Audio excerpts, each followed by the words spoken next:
With the what? With the giveaway. Oh, Because they'll need them. okay, perfect. Hi, good morning, everyone, and welcome to week 3 of the Neighborhood Ambassador Citizens Academy. I just wanted to verify, did everyone receive a cup? No. Raise your hand if you did not receive a cup from Development Services. One back here, 2 back here, in the middle. I think that's great too, because you can throw your tools away now. Yeah. I'm sorry? You can throw your tools away. Oh. There's a toolkit in Oh, I didn't realize. Oh, oh nice. I might need one.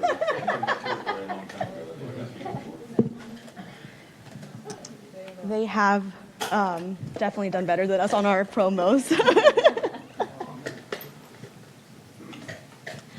So welcome back. I definitely wanted to mention, of course, light snacks and refreshments are in the conference room on the side, but please do not bring and refrain from bringing any beverages and food in the chambers, with the exception of water. I just wanted to provide clarification on that. So my apologies on any inconvenience. And we would like to turn it over to the Development Services Director, Nicole Knapp. So thank you. Yes. Okay, normally I don't need a microphone. Good morning, everybody, and thanks for being here. I'm Nicole Knapp, Director of Development Services, and today you're here to get a very small insight into what makes up Land Use 101. Development Services is a department of 174 team members, and we encompass, as you can imagine, everything that helps the community develop, from cradle to grave, as I say. So whether it's a resident who wants to put a pool in their backyard, an addition to their home, or build a new home, or all the way up to 1 million square feet of mixed-use development or industrial development. So people start their thoughts on a napkin, and we assist them with that. And some of those projects come to fruition and some don't. So again, we see them all the way through from that napkin drawing to certificate of occupancy eventually at the end. So we could be here all week and we would still not cover everything land use related. So today you're going to get high level, but hopefully from the presentation that you'll get from the team, you'll get a better appreciation for the whys and hows we do what we do. So I will turn it over to them. I'll do some introductions. Today you're going to hear from Deputy Director of Planning and Deputy Director of Building. They're both here. So Denise Greer's in green and Stephanie's hiding in the wing in cream. They're my deputy directors. They oversee the planning side of the shop and the building side of the shop. And then some of the other members here, we have Rachel Layton. She's our comprehensive planning manager and oversees our impact fee administration. She'll touch on that a little bit. Our zoning official's not here with us today, but Rob Wenzel, but I think Rachel's going to cover some of that. Kara Koenig, she's our planning manager over environmental planning. Then we have transportation planning is Nelson Galliano, and development services, which is the engineering side of the house review, is with Sunny Fu. And then I think last but not least is our building official, Matt Rush. He's still drinking from the fire hose. So Matt joined us in the fall. But so that's my part of the leadership team that you're going to hear from today. In your cup, there is some Post-its. That's why we said you needed your cups to start. We're going to do what's called a parking lot. I have a son, grown adult, who's a teacher, and middle school kids have a lot of questions. So he kind of gave us this tidbit last year and said, if you could write your questions on the Post-its, we'll collect them from you. And then we put them in categories, because believe it or not, some of you will have similar questions, and we will do them at the end. And that allows you to write them down and feel like you've got your questions covered, and we can see the questions growing there. And then anything we can't get to, we take those Post-its and we prepare a response, and it'll go out to the group. The staff will send it out to the group. So we'll get your questions answered, even if it's too deep for today. So with that, I'm going to turn over to Denise. So thank you, and I'm glad you're here this morning. So I'm Denise, and I know some of you from last year. I don't know that that's fair that they're here again, but so when you write down your question, I'll be walking around because I don't really have a major part of this presentation this year. So I will pick up your sticky and I'll put it in the right category. So just kind of put up your hand and I'll come around and get them from you, okay? So you don't have to get up and try to figure out which category. And so with that, I'm going to give it over to Rachel Layton to start our slideshow. It does say interim building official. He is actually our real building official, not interim now. So, so that's a change of the slide we'll have to make for next time. Good morning, everyone. Yeah, I think I can Okay. multitask, right? And then I don't need one of if these. you guys see me going like this, it's because she's getting too wordy and I have to cut her off. Uh-oh. Well, okay, well, goodbye. I'm Rachel Layton. I'm a certified planner with 25 years plus of planning experience.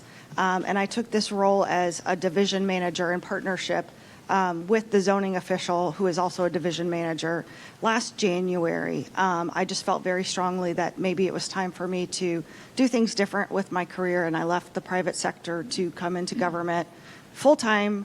And so it's been about 16 months on staff, and I think this is our 7th time giving Land Use 101 since I've been here, since I started. So the presentation evolves every time.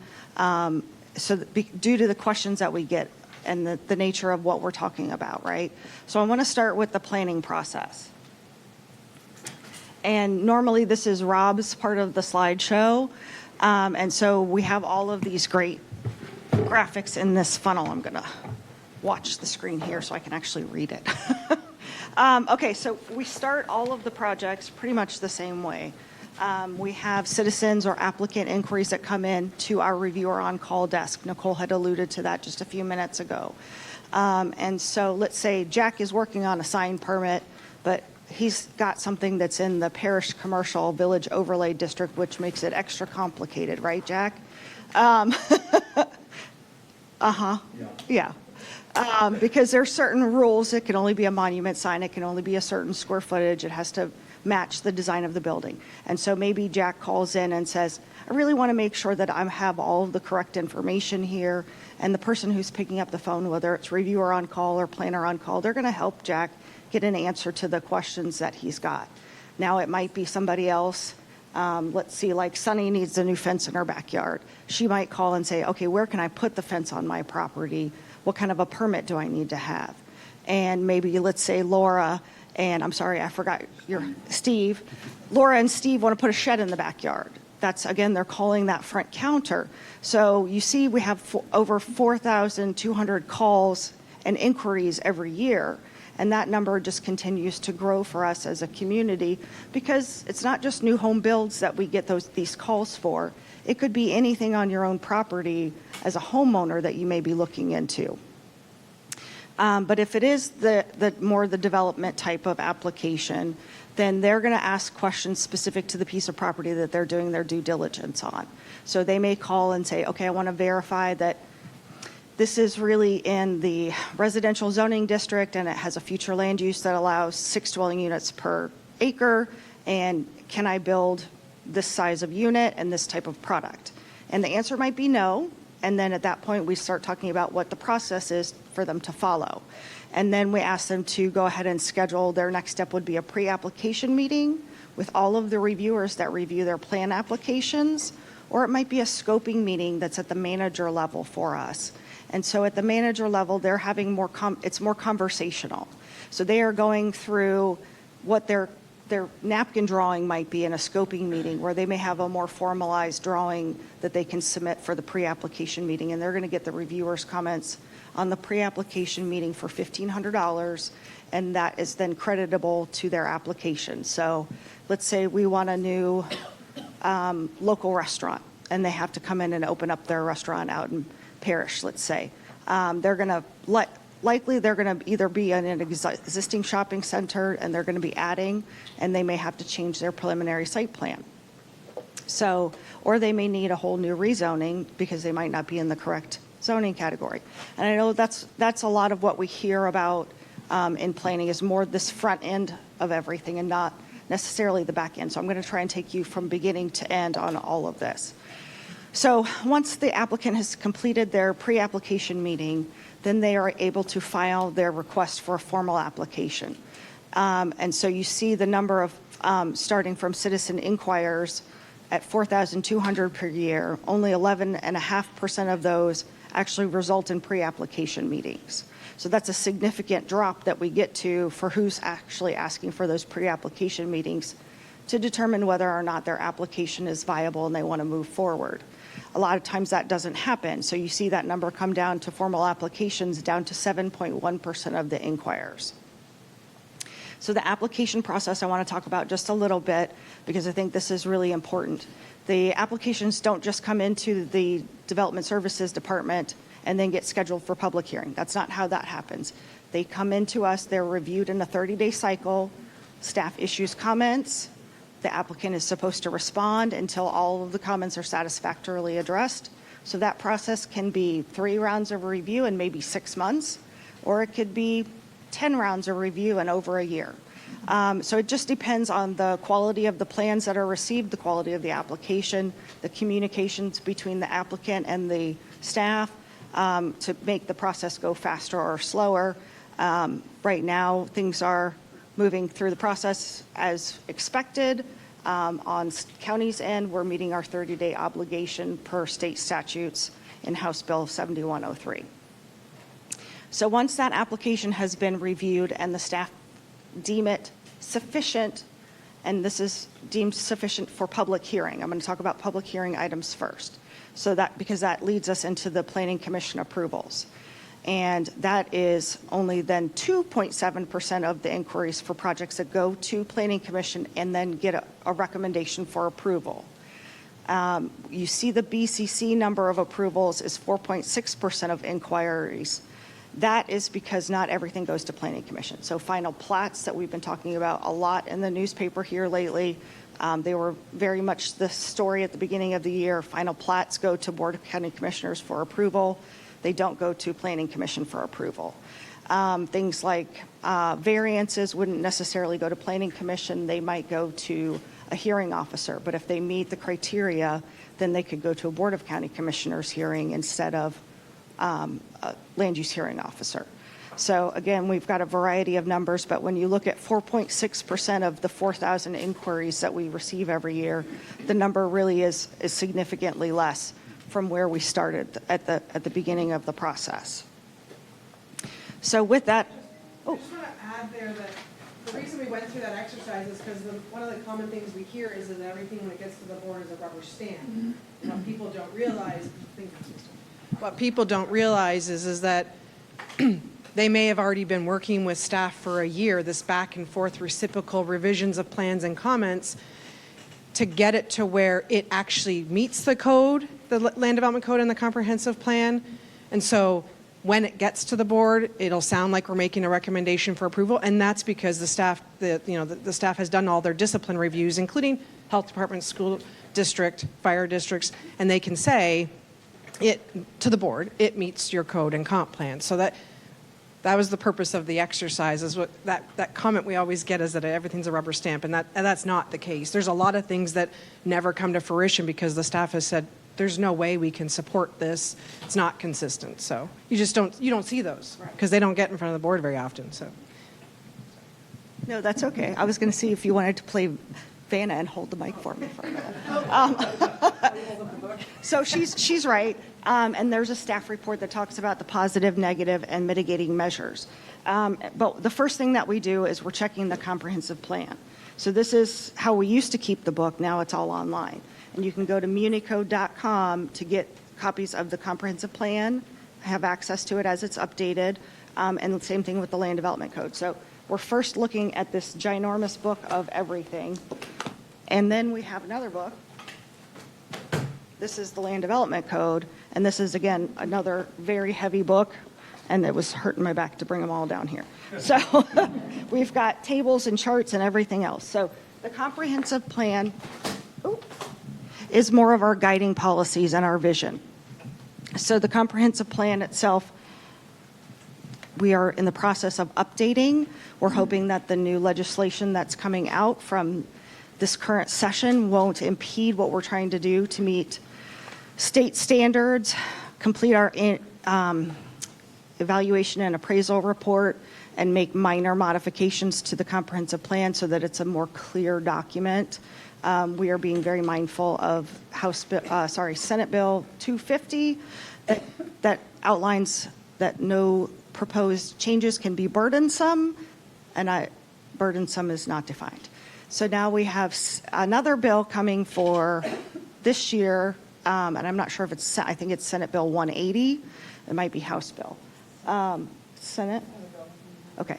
And then that would extend the burdensome to the entire state of Florida, not just the counties that were impacted by Hurricane Ian. And it would prevent the county from being able to create new sustainability rules in our comprehensive plan. It would prevent us from being able to do some of the protective measures that staff in the community have been asking along with our county commission. So we've been diligently following the statutes that are proposed for this current session because they're going to have impacts to what we do and how we operate our side of the house with all of these processes. So the comprehensive plan, again, that's our guiding vision. So we have future land use categories that set out between residential, industrial, commercial, and mixed uses. And those give different types of density and intensity and specific uses. So I'm going to use a project example to try and walk through all of this to try and kind of bring it better to life, because my section is really very dry because it's all about state statutes and how did we get to a comprehensive plan. That was exciting. I know. So what Nicole said, it's only exciting to planners, and yay, I love planning. So I really do. And I didn't realize how passionate I was going to become about comprehensive planning and impact fees until I took this role. The public hearing side of the house was where I lived for 26 plus years in the private sector presenting the projects. But I was very fortunate that I had good clients, and now I see all the bad projects on my desk for review. So it's always interesting when you change to different sides of the street. They're both the same color of green, but they're different pathways that we get to navigate, and following the AICP Code of Ethics has been a good gold standard for me in the course of my career. So we always want to hear, and I'm encouraging our staff to go ahead and get those credentials as well. But the comprehensive plan, again, is the high-level vision. We've got the future land use categories in there. We have conservation methods. We have coastal elements. We have transportation elements. We have public safety and capital improvement elements in the comprehensive plan. And that's all based on state legislation from the early 80s. And so our original comprehensive plan was adopted in 1989. And since then, we have made revisions to the comp plan along the way. And again, with this process that the county is embarking on to update it, what we're hoping with this next version is that we can correct some of the things that were no longer clear after a 2017, 2018 update. So, and I know Laura and Steve probably heard me talk a little bit about that last year, but I'm really hoping that draft is in my inbox by the end of the day, so that we can keep this moving forward. So, and the land development code is more regulatory. So the land development code, if you know that you're in an RSF1, which is a residential single-family zoning district, that you can have one home per acre, and you wouldn't need to rezone if you wanted to make sure that you still had that. You'd be allowed to put a accessory dwelling unit on your home as well. And so you would go to the land development code with probably your reviewer on call to make sure that you knew what you were looking at before you started to pursue any permits. So this is my funny haha, because it's not just planners. We've got engineers like Sunny and Nelson on our team. We have architects. We have the building department staff like Stephanie and Matt. We don't have realtors on staff, but I guess that would be our property management division, because we do review projects from other departments as well as from the public, right? Okay, so the project that I want to talk about is Creekside Commons. And this project was a very long time in the making, and it has become so popular that it's suffering all of the challenges that you have when you are too popular, like lack of parking. So this project has two future land use categories on it. The front part of it is in the retail, office, residential category. And that is one of our most intense categories as far as maximum floor area ratio, because that means you can have as many square feet as you have in your acreage total. It does have a maximum of 300,000 square feet, but with some exceptions to that as well, because the comprehensive plan provides for certain exceptions when we want to have commercial development at a node. So when I say a node, I mean the intersection of two highly functioning corridors, two different roads. So US 301 is a principal arterial roadway, and so that can carry a higher volume of traffic. So that's one of the things that we want to look for. Erie Road is also on our thoroughfare plan maps, and so that's another road where that one is likely a collector road, and this applicant has, as I'll talk about later down the road, joined with the county on a lot of public-private initiatives so that we could have infrastructure improvements with this project. And the Res 9 category that's in the brown does also allow for commercial when you're meeting the commercial locational criteria intent. So I just thought it was interesting to kind of go through each of the different stages with an aerial map because of the changes that have come over time. So you'll see the area here is marked. This is the 1989 Comprehensive Plan Future Land Use Map that hasn't changed for this site. And then we have the 1994 aerial. So you can tell, those of you who are from the parish area, this actually even predates the CVS, or I guess it was Eckerd's first, that went onto the corner, which is why it's got the little notch out around the corner of the intersection there. So when this developer came in, they wanted to know what could they do with it. So they probably called the reviewer on call desk and said, hey, I've got this commercial project. I want to build 300,000 square feet of this commercial shopping center. What do I need to do? Well, in this instance, they needed to rezone from the agricultural zoning district to allow for planned development commercial. So planned development commercial has more criteria in it than a standard rezoning, and so they have to meet all of that. So again, we're using these books to get to the answer of how to review everything, and they have to be compliant with both of these books: compliant, consistent, compatible, and we used to say concurrent, but transportation concurrency is evolving into something else. So they would have gone through, in the early 2000s, the property is still undeveloped, and they would have gone through their zoning application and plan development commercial. In this instance, they actually submitted a preliminary site plan, which has since been modified and gone back to hearing. But with this PDC, they have that designation as long as they continue to keep their preliminary site plan viable. So here's a copy of their most recent preliminary site plan. The Lowe's is operating. Several of the restaurants are operating. The bulk of the shopping center itself is now operating. And they've come back to ask for, and were recently approved for, let's see, two more commercial parcels. And unfortunately, those had wetland impacts. So that's what's showing in the green. The green is the areas where there's new impacts. So in the board, even though this was a revision, this had to go through the same process as if it was a new application. So a new application would follow the same thing as this modification that came in 20 years later. And so the things that we're reviewing for are access points, parking, building location, building setbacks, building buffers, wetland buffers, square footage of the buildings in the preliminary site plan. We're also, Sunny's group is looking for things like the infrastructure for stormwater, water and sewer, and those things. Nelson's team is part of that review also, and they're reviewing specifically the access and the trip generation for the project. Kara's group is reviewing for the environmental impacts and the wetland impacts to review and approve this project.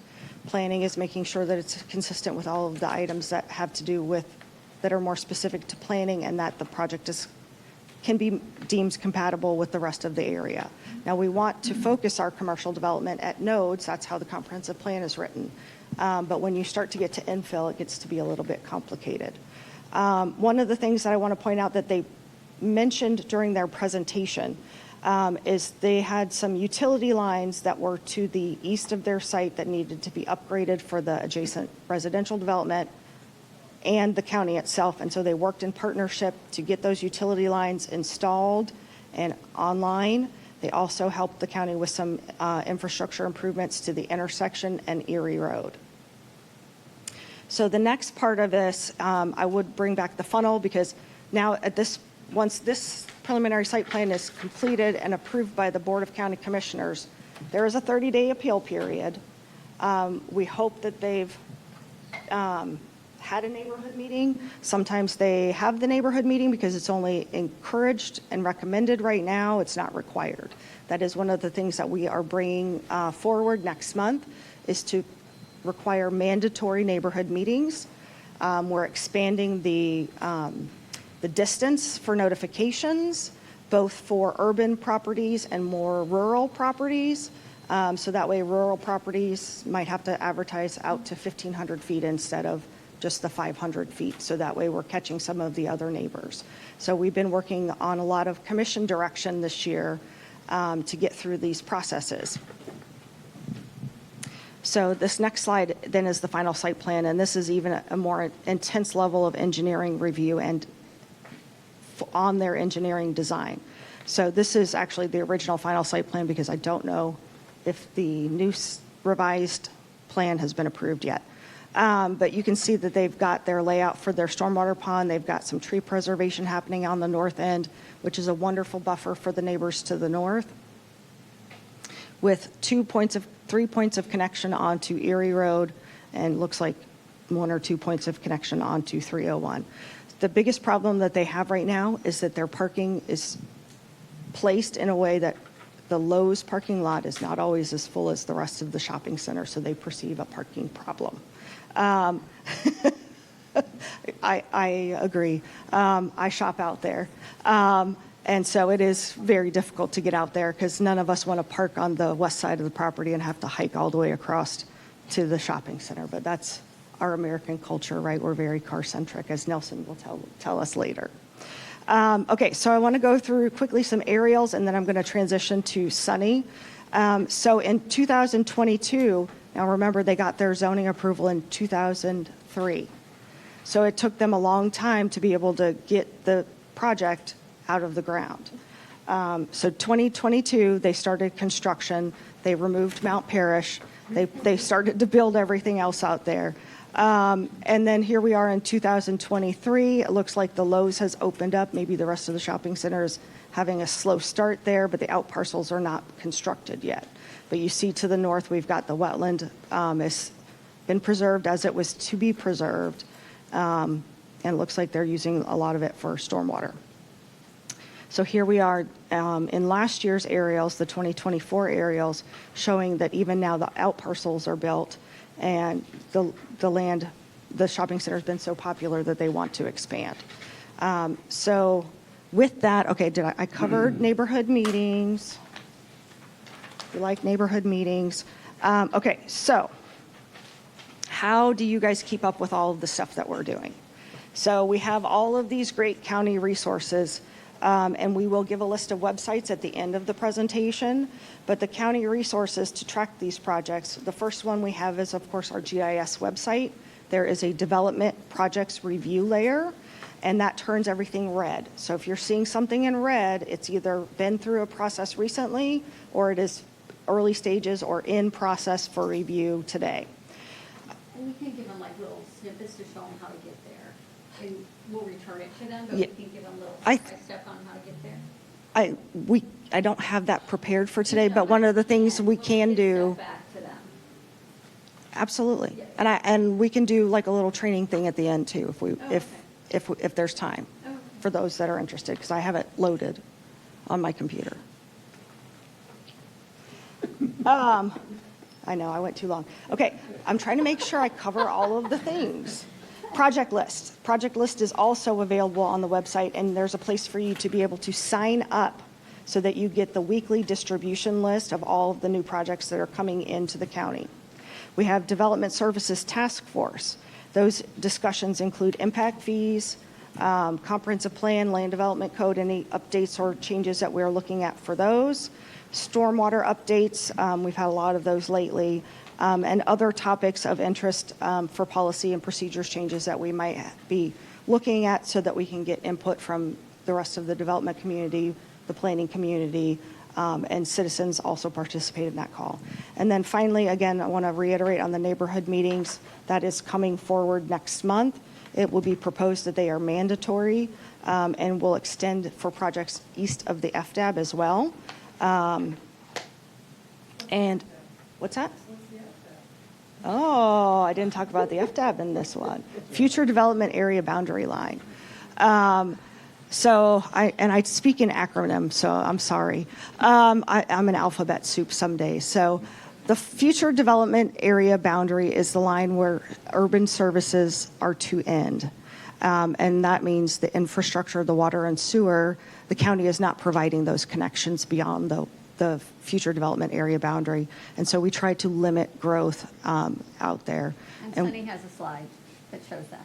Oh, perfect. Okay, well, at this point, I'm going to turn it over to Sunny Fu because I'm out of time.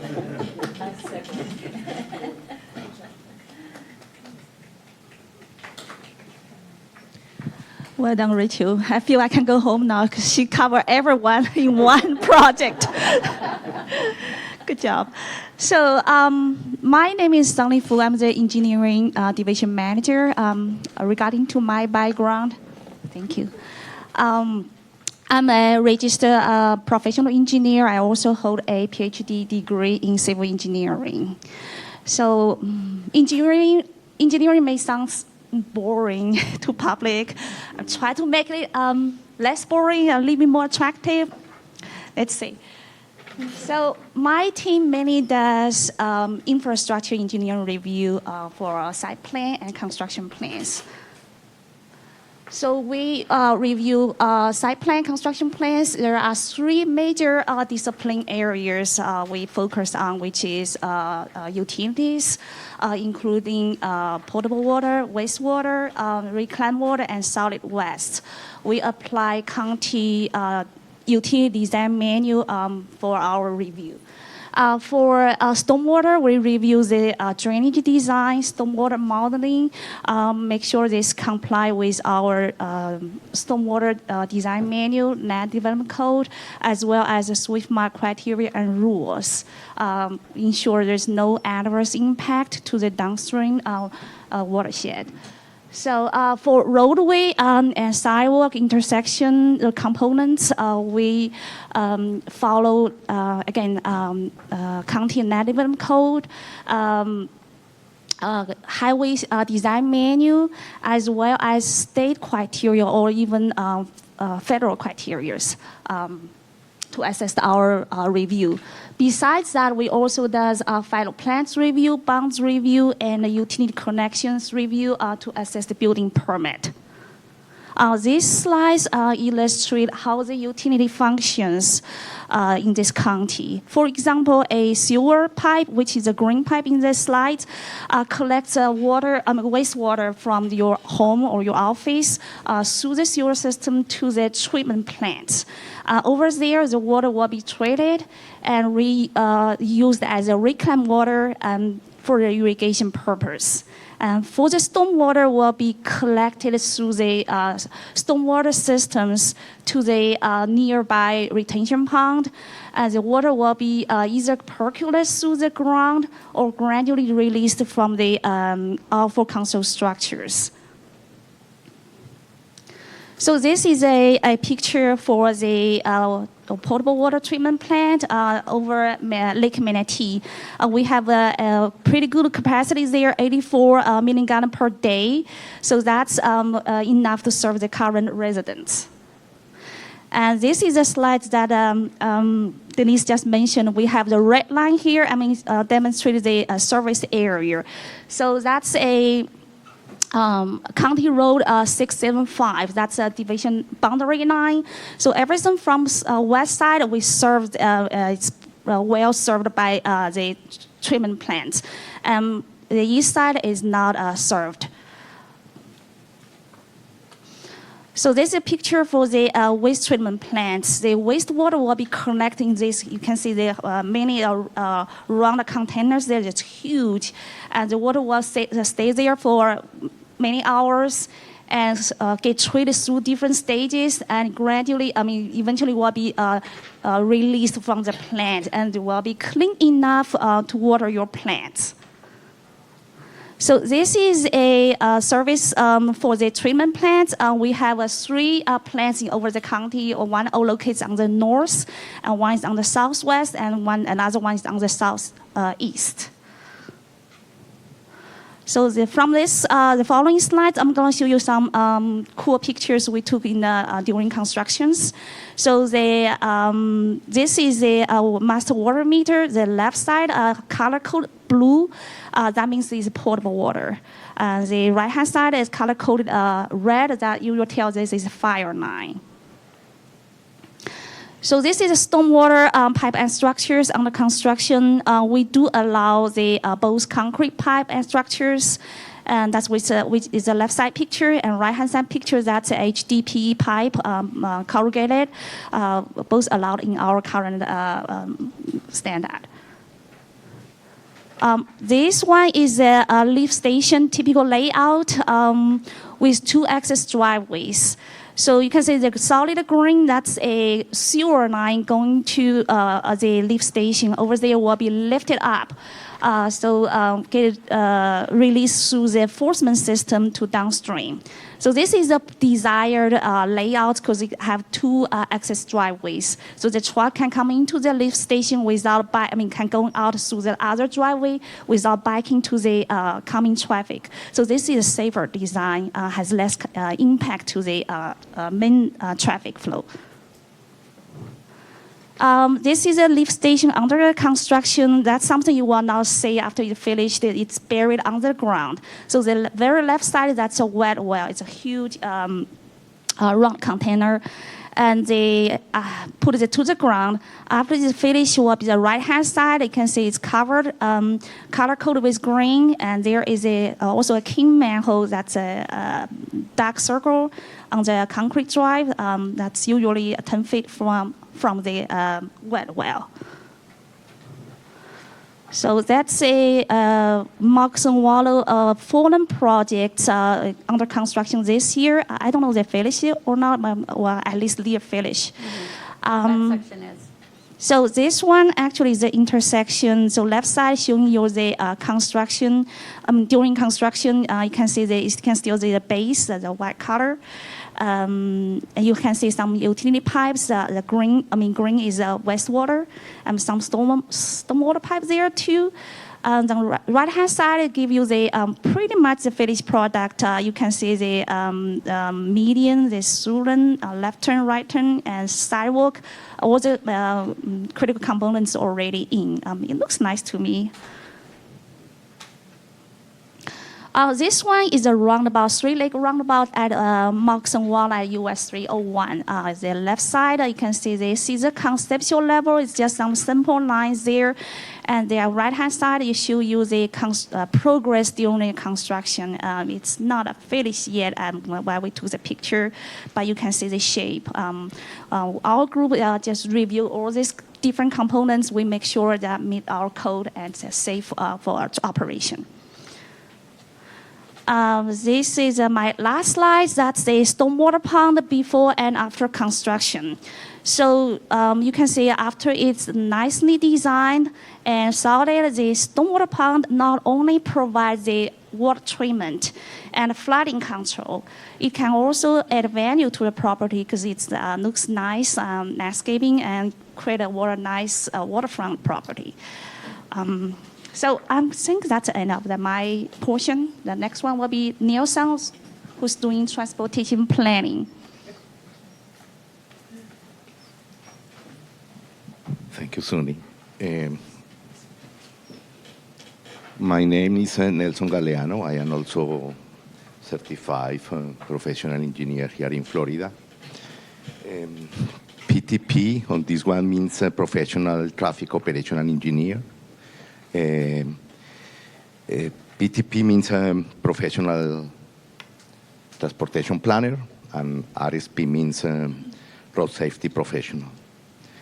Today, I want to speak here about transportation planning and what we do for the review process. As a transportation planning division manager, I need to answer the question, how will we be moving in the next 20 years?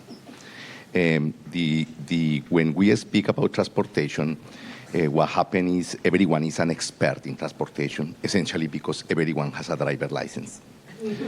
And that is the truth.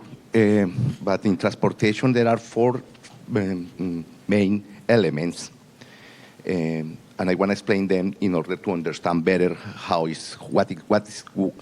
we are doing and why. The first item is the integration. It means transportation is part of the economical cycle, production, distribution, and consumption. And without distribution, there are no dynamic in the society. It means transportation plays an important role in the distribution of what we produce and what we consume. That is very important. The second item is interdisciplinary. Transportation is not only about engineers, it is also about planners, architects, doctors, lawyers. Everyone is involved in a transportation event. It is important that the events in transportation should be coherent. It means we need to provide solutions to the community. We need to build bridges where there are rivers, because sometimes we engineers build bridges where there are no rivers. Yes, that's true. And the last one is it should be continue. It means transportation is continue because the investment in transportation are really high. And because we are expanding, we are growing, and we need more. And this is also the legacy that we give to the next generation. Yeah, this is an intergenerational transaction.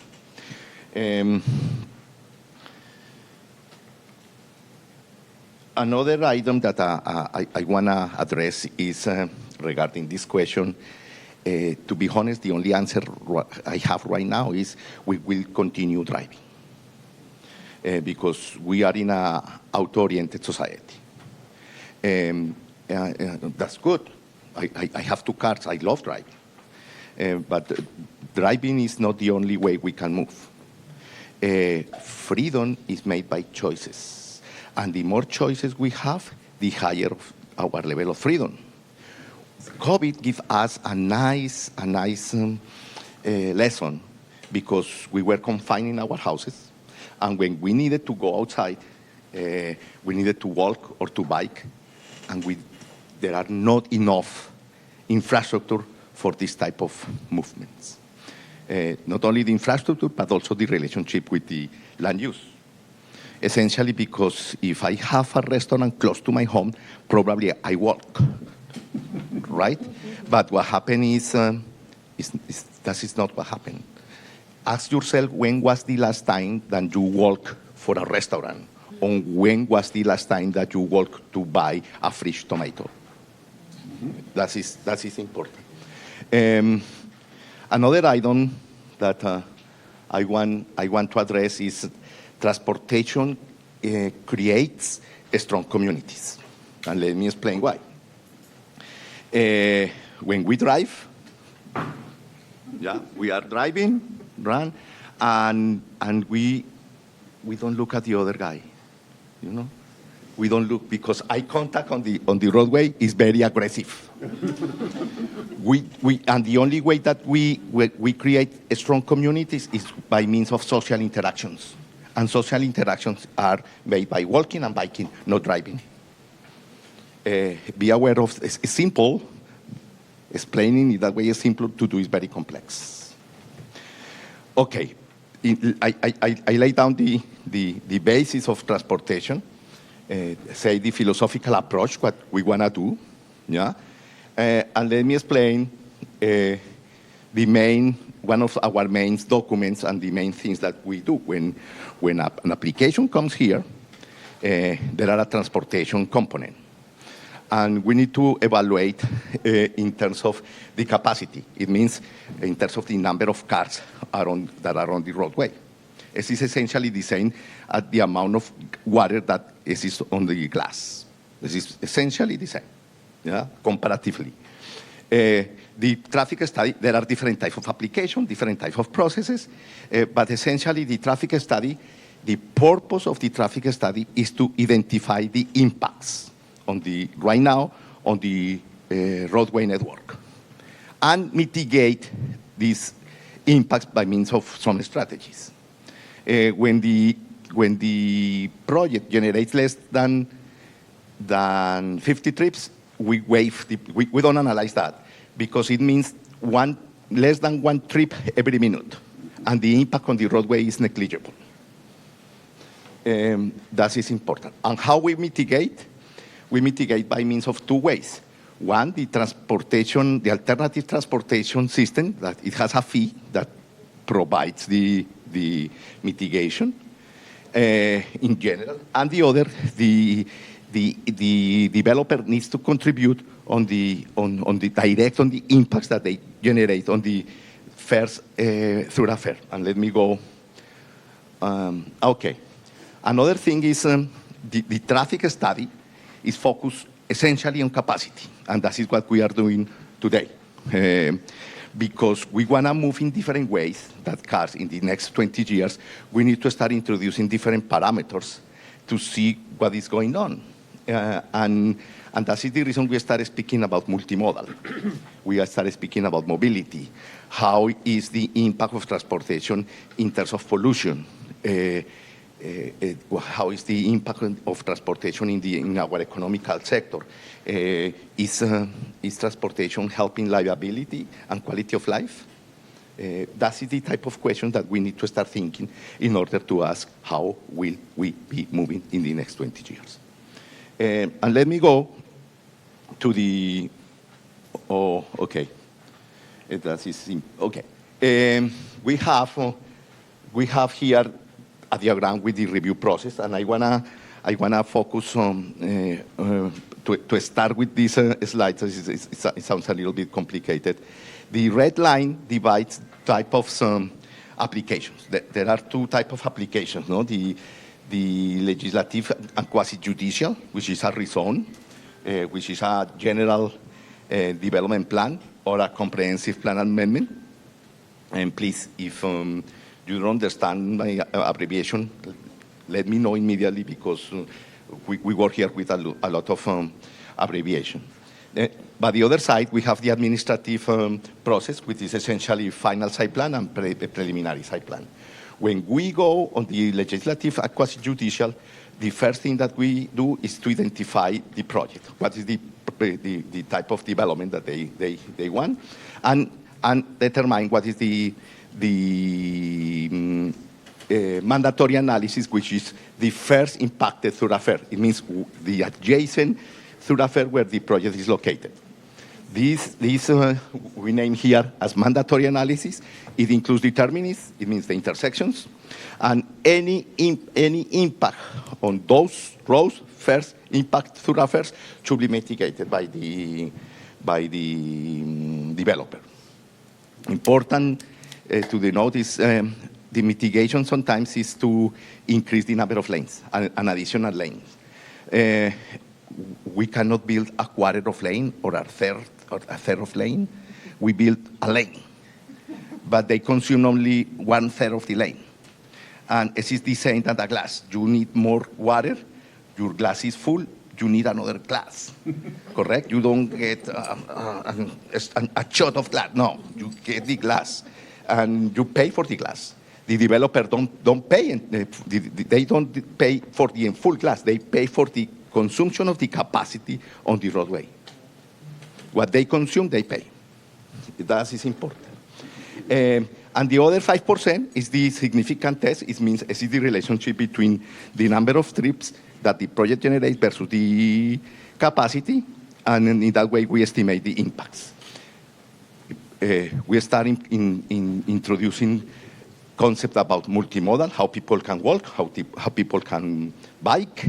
Transit, for example, plays an important role when we speak about affordability or affordable housing. Safety, this is another component. We have here, Cortez, for example, is one of our dangerous corridor in District 1. The impacts on local roads, it means the development start expanding more and more and more and start getting the local roads. How is the impact of the local roads and how mitigate them? Because this is different than the impact on Mocansingualo or 301. and also special studies for schools, parks, governmental buildings, these type of things. This type of study at the rezone level go to the board, and the name of this study is multimodal site access and safety analysis. That is the only way that we evaluate link capacity, I mean the capacity of the links regarding the project subject of our discussion here.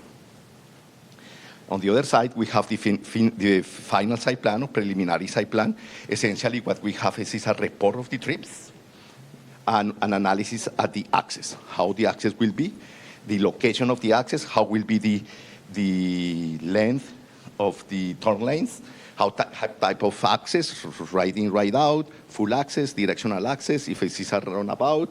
That is essentially what we do here at Manatee County.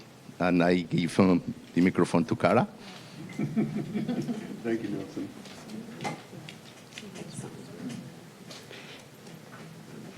My background kind of matches my dress thick today. Good morning, everyone still with us?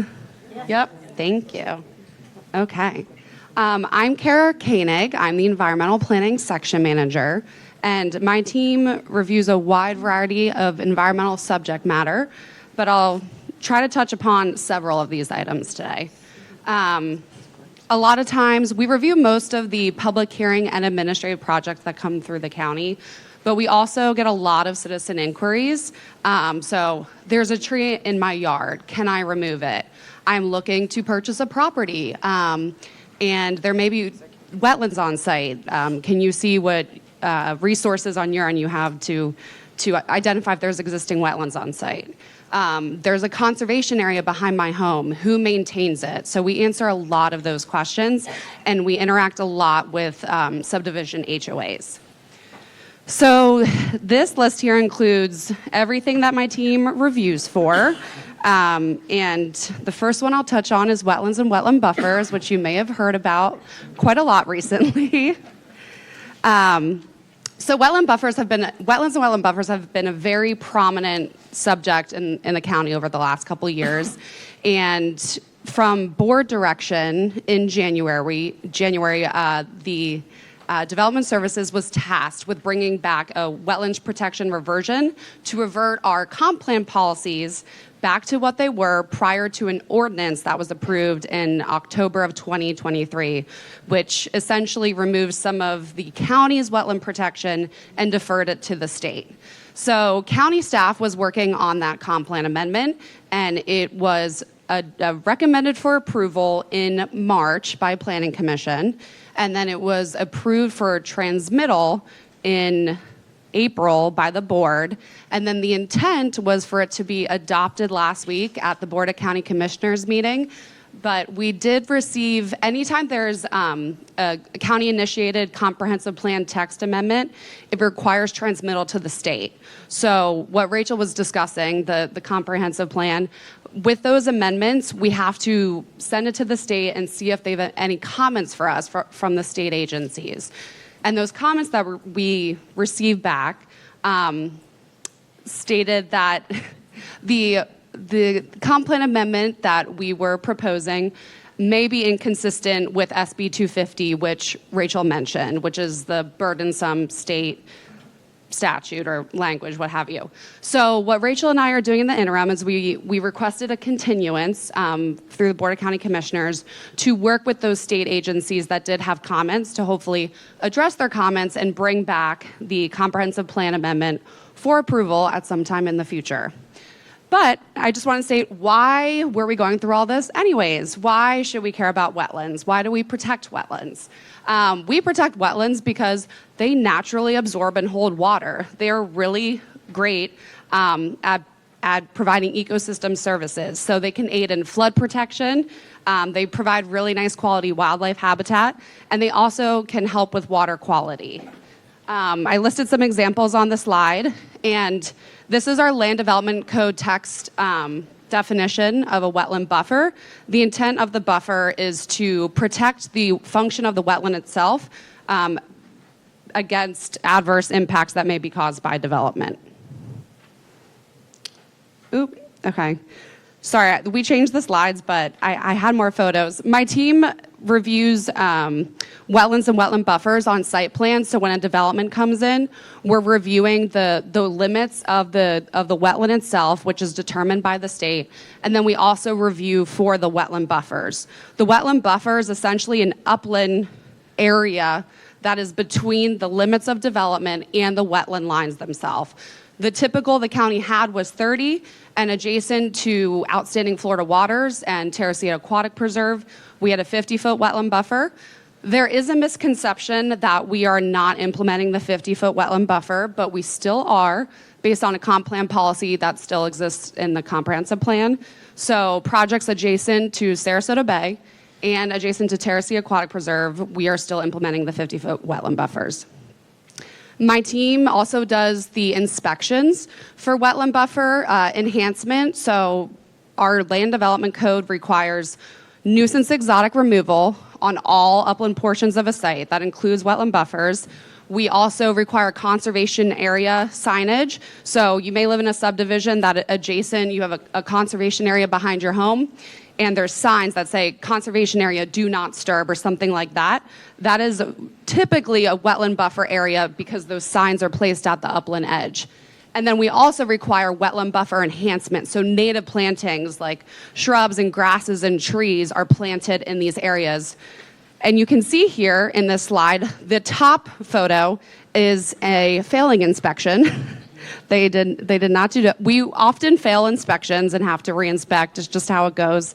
But there was still nuisance exotics that existed. There wasn't substantial native buffer planting, and there was no signage that was installed, so that's failed. As compared to the bottom photo, where they had the native plantings installed, you can see, but there was also conservation area signage, and all the nuisance exotics were removed.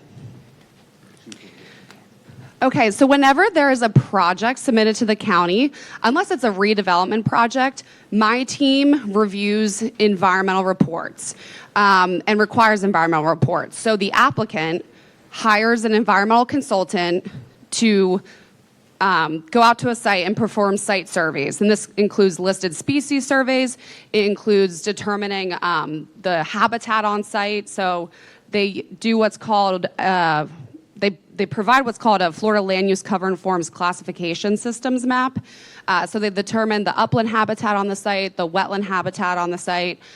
They delineate, so they go out and preliminary flag the wetland lines, which again is determined by the state. They have to get a permit through them to determine the wetland limits.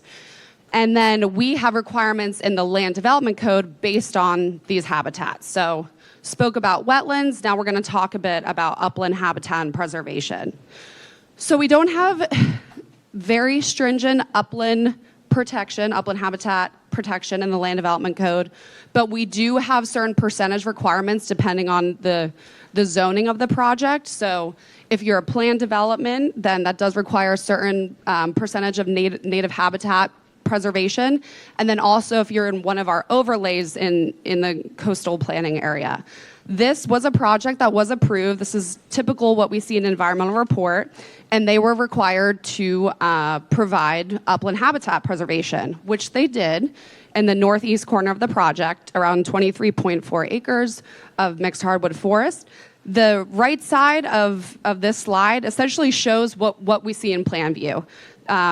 There's a wetland that's identified here. You can see the 30-foot wetland buffer if you squint. There's a 50-foot wetland buffer adjacent to Curiosity Creek there, and then the upland preservation area is labeled. Listed species. So listed species are essentially regulated by the state and federal level, not by the county. We more act in terms of coordination, ensuring they're receiving the appropriate permits, forwarding to us to include in the record. And our land development code regulations really touch on protection of habitat if there is a significant number of listed species on site. So unfortunately, those that aren't listed at the state and federal level are not protected. So if there's, like bunnies or maybe some foxes or something, those are not animals that we would protect. This is an example of a gopher tortoise preliminary survey that was done on the same site. I'm sure you guys have all seen a gopher tortoise. They're almost everywhere in the county, not just in their native habitat, because they're also seen around like dog parks and whatnot. But this was one of the 4 permits that the site received through the Florida Fish and Wildlife Conservation Commission. The site actually had over 80 gopher tortoises on the site, and they had to relocate all of them. And it's actually fairly expensive. They have to relocate, excavate them all out of their burrows, and then they have to relocate them to state-approved recipient sites where they live out the rest of their days. Now on to tree protection, removal, and replacement. So my team also reviews for tree removal and replacement tied to new development projects, but also like existing shopping centers. 2 separate processes, but we review them all.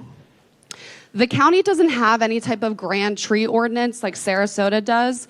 It more gears towards replacement and ensuring that we have those appropriate ratios of replacement. So there are quite a few exemptions. If you're on a single family property, you're exempt from tree removal replacement. If you have active agriculture, you're exempt. If a tree is damaged by natural calamity, act of God, you're exempt from tree removal replacement. For any new development, we receive a tree survey, which identifies all the existing trees on site, 4-inch diameter breast height and greater, requires replacement unless it's a nuisance exotic species. And then we ensure that those replacements are provided, which I don't know if I have, but in another presentation.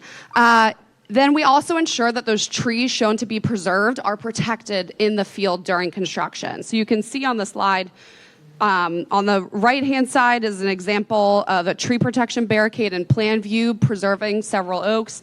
On the bottom left-hand corner is a different project, but showing trees to be protected, palms. I believe that was in Lakewood Ranch.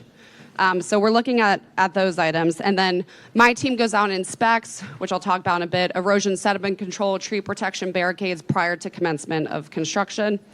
If applicants cannot replace all the trees on site, they pay into the Tree Protection Trust Fund, which we invoice for, which is then used by other county departments such as parks, preserves, property management for installation of landscaping and right-of-ways, et cetera. So we're collecting the money, they get to use the money. And then my team also reviews for landscaping. We get a lot of landscaping calls. The county requires a lot of different types of landscape buffers. We have roadway buffers, screening buffers, greenbelt buffers, and then there's a lot of different widths depending on the adjacent uses, depending on the use of the project itself.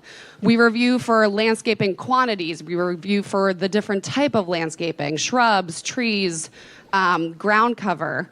And then we ensure that the placement is appropriate along with the species. We also ensure that they have the appropriate irrigation source listed. You cannot use potable water for irrigation. It has to be 100% automatic irrigation. And applicants are required to use the lowest water quality source available. Sorry, I realize I've been neglecting this side over here, my bad. So this is an example of a subdivision Travesta. This is what the plant list looked like in plan view, facing, I forget what that road is right there. But this is the roadway buffer adjacent to a stormwater pond with the trees and the shrubs. Oh man, these slides are wrong. Okay, well, I can't show you what it looks like in real time, but my team does not inspect the landscaping in the field. That's done by Public Works. So they'll go out and ensure that the plantings have appropriate placement. And then I believe this is last. Lastly, my team reviews for erosion and sediment control. So in plan view, we'll look to see that they have the silt fence in appropriate locations, construction gravel entrance to ensure that they're not tracking any dirt off-site onto roads.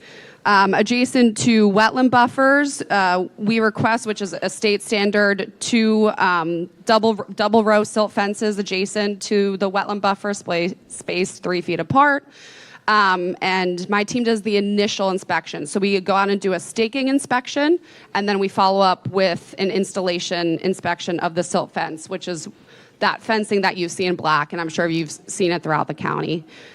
We look for tree protection barricades, and really we're just ensuring that there's no adverse impacts off-site and that all that dirt being brought in and everything is contained on-site. And then anything post inspections during construction is done by Public Works. Same with any dust abatement or mitigation is all done through Public Works. That's not my team. And then on to the building division.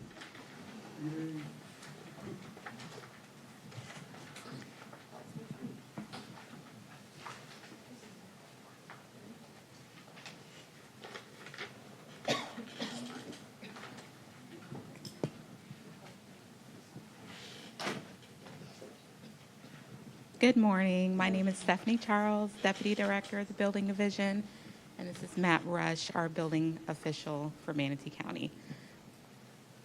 So we're going to go over just some basic flow of permits. I know permits can be a very difficult time for some. Some do it every day. It's easy, and a lot of times, will get stuck in the process and they don't understand a lot of things. So we're going to kind of go through the flow. So most permit applications, before they pull it, a lot of things start with your contractor. If you're hiring a licensed professional to pull a permit, they will go through the contractor licensing department and get registered in our county, or they'll just ensure that their license file is current with their current workers' compensation and their general liability. So we just make sure that everybody that comes in here to pull a permit, they're legal, current licensed contractors through the state of Florida, and their license type that they currently have with the state gives them the ability to do the work that they're contracting with you. If they do not have the proper license, they cannot get a permit.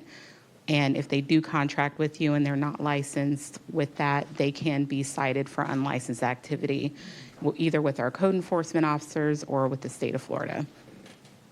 So once they're registered and they're set up properly in our system, then they can go pull permits. Permits are designed to know what type of contractors. So all contractors can't just go in and pull a permit.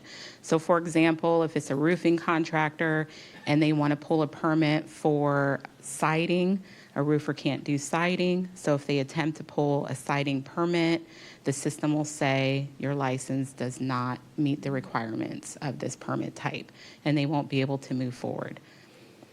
But that doesn't mean that they can go pull the right permit, but not cover the work properly under that permit type. So once the permits come in, they go through the permitting department. The permitting department right now, for the month of March, we took in 5,658 permits. And for the month of April, we took in 5,942 permits. So every month, we're taking close to 6,000 permits a month. So the permitting staff is inundated with accepting all those applications. They have to do the intake review. So they got to make sure that contractor applied for the correct permit type. They have to make sure that the owner is correct, the address is correct, the scope of work matches that permit type that they pulled. They have all the licensed trades on those permits. So if they're pulling a renovation and they're saying, well, there's electrical, mechanical, and plumbing, they're going to make sure that that contractor listed those electrical, mechanical, and plumbing contractors. They're going to make sure that minimum submittal documents are in there. They don't review them because that goes to other departments for completeness to make sure they're accurate. But they're going to make sure all those things are done before they route to the reviewers. Based off the scope of work, based off of the type of permit, they have their checklist of where those reviews need to go, where that permit needs to go for review. So if it's, for example, new construction, commercial, they're going to route to utilities, fire, public works, possibly the health department, plans review. If it's in a flood zone, they'll send it to flood department.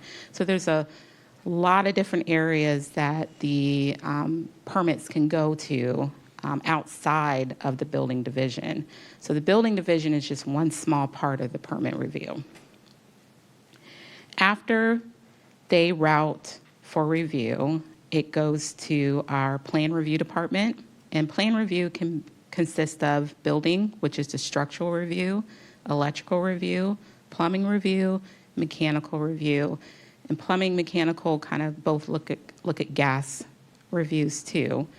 And then if you're in a flood zone, it goes to the flood department. So the flood department is going to look at your home. They're going to go in property appraiser. They're going to look at the FEMA value that the property appraiser has set. They're going to determine if your permit and your scope of work meets the standards of FEMA requirements with substantial improvement, or if you're going storm repair, substantial damage. And so they're going to ask for things like your determination of improvement, or an SISD, which is a substantial improvement, substantial damage packet, because they're going to look at the cost. How much is it costing you through labor and materials to do the repairs or the upgrades on your home? And then they have to use FEMA's tools. So FEMA sets the guidelines of the calculations of how those calculations are done.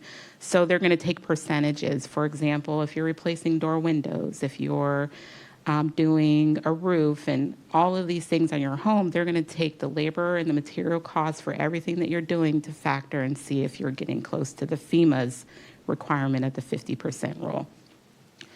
Once they make that determination, they'll either tell you we need paperwork, or they're going to say, okay, you're not doing a substantial improvement. Let's move the permit on. So once all reviews are done, all of those 5,000 plus permits that come in through permitting have to go back to permitting. So just because they come in 1 month doesn't mean they go out the same month. It's largely dependent on how quickly the reviewers get done and how quickly the applicants respond to comments. So some of those permits can sit for a lengthy amount of time, and they can get dumped back into a different month depending on how fast those comments are returned from the applicants. So once we get all that done, and once the permits are all approved, the permitting staff has made sure it went through all the right reviews, all the reviewers did what they were supposed to do, all of the permit requirements are met, then it's going to go to the inspections. So before I pass it on to Matt to discuss inspections, first thing is Manatee County's building division, we only handle unincorporated areas of the county. We don't handle any of the city limits. So City of Bradenton, City of Palmetto, Anna Marie Island, Holmes Beach, Longboat Key, all of those areas have their own building departments and they do their own permits.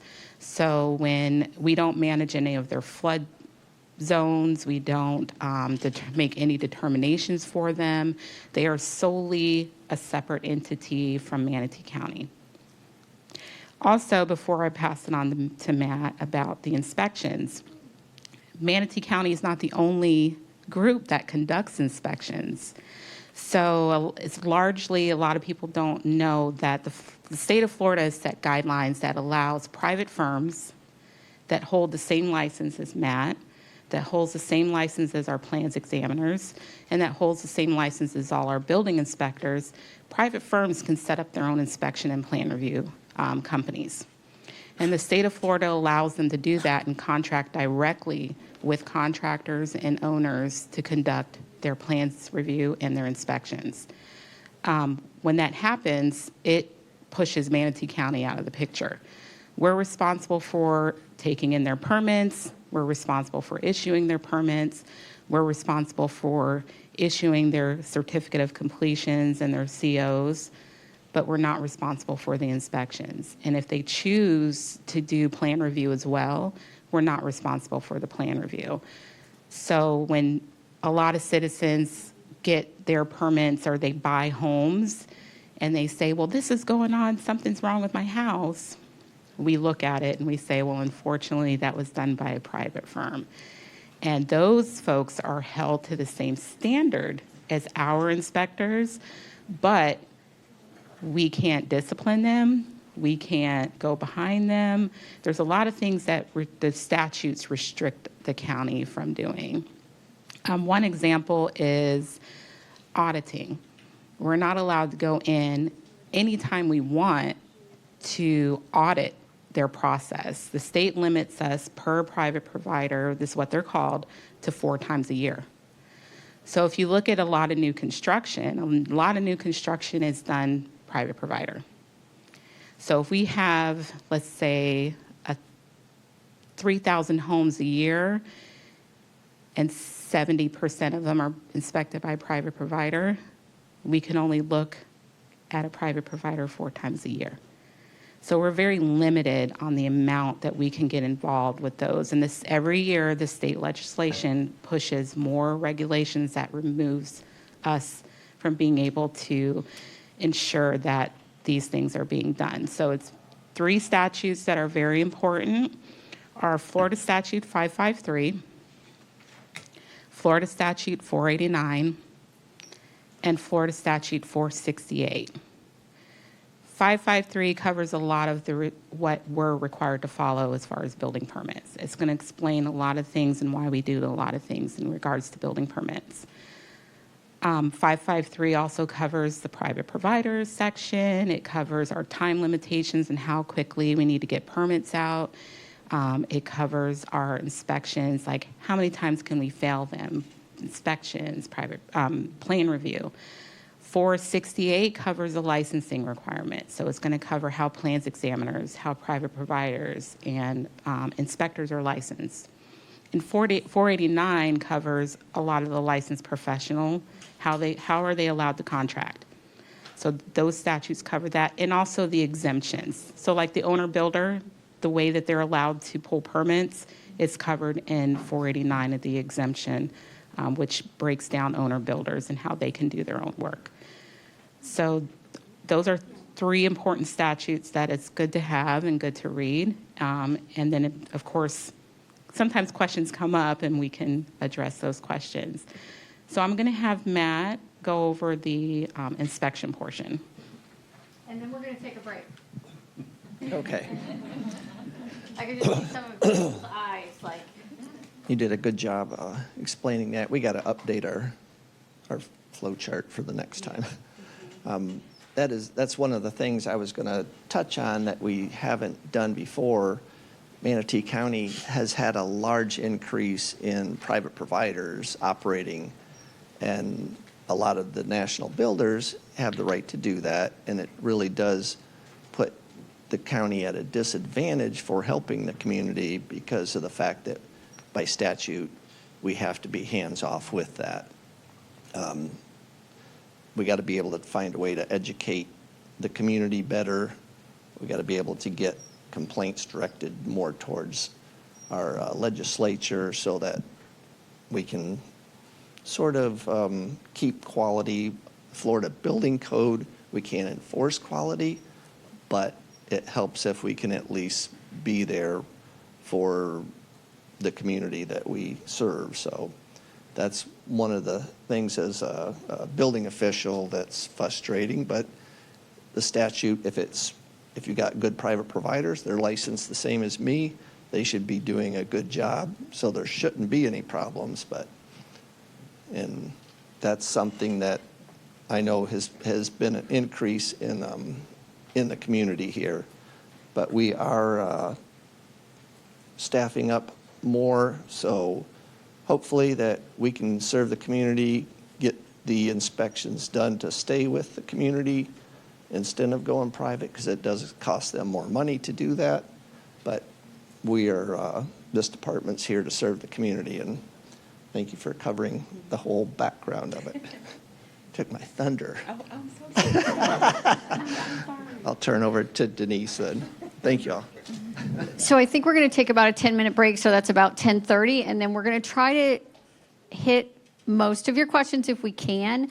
I'll apologize in advance. Both Nicole and I have to leave at 11, but we will slip out and let everybody else is going to be here to answer questions.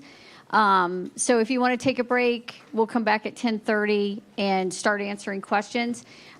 We will try to get through as many as we can, so we don't mean to be rude if we try to cut off the answers to keep going to the next one. And we will get you written comments to every question, even the ones that we are able to answer today. So just to let you know that. Before, we're going to try to ask, some of the Post-its overlap, so the managers here will be able to read through that, and some will be duplicative. We also have, as you can see, lots of topics that would consume the rest of the day. So we're going to try to like share the wealth and kind of rotate through, and then like Denise has said, you'll get written responses to each comment. Some might be actually more appropriate for another department, and so we're not ignoring you, but we'll let you know that, and then we'll get you to the person that can answer that. You know, utilities and public works sometimes overlaps. Right. So who's gonna? We're gonna share mics. So And I just did want to clarify, a couple of people were confused on what Sunny's role was and her group's role, and we just, we went off planning and then we went straight to engineering. But when those plans come in, we also have to review them from an engineering standpoint. And she was trying to give you a couple of, well, not a couple, but all the different types of facets that her groups reviews. They review water, they review sewer, they review reclaimed, and also transportation. So if that was a little confusing, that's why we jumped from planning to that. But so I did want to clarify that. And then just so you know, we will also give you all of our names, our titles, our emails when we respond in writing to Laura, and she'll get that out to everybody. And we'll also give you links to some of the things that we've discussed here today. So rest assured, you'll have that. So anyway. Oh, and Chris has stepped in. Rob Wenzel, our zoning official, is out today on vacation. So he's here to co-partner with Rachel and answer planning type questions. So, all right. Did we decide who's going to go first? Okay, pick one. Anyone want to rip one off for me? Oh, great, thanks. Okay, does the developer have to remove exotics from a conservation area? Yes, but only the wetland buffer is what's allowed per the county. If they want to work with the state to go into the wetland area, then they can work with the state on that. But per the county, it's only required for upland areas of the site, which includes wetland buffers. Easy. I have a quick question. Will you explain what a conservation area is? Because we all know the sign of conservation areas. I didn't know what a wetland versus a wetland buffer was until we dived into it. So Sure. So in the county, the areas that require conservation area signage, typically wetlands and wetland buffers, but also required upland preservation areas. So any of those three items, you would see a conservation area sign if it was required by the site plan. No, I think we'll just next go transportation.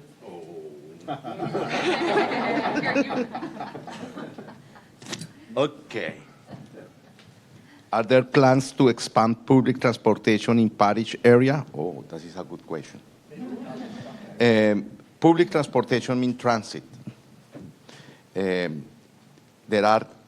In order to have transit, we need to interact with land use and increase densities in order to make transit feasible, financial feasible.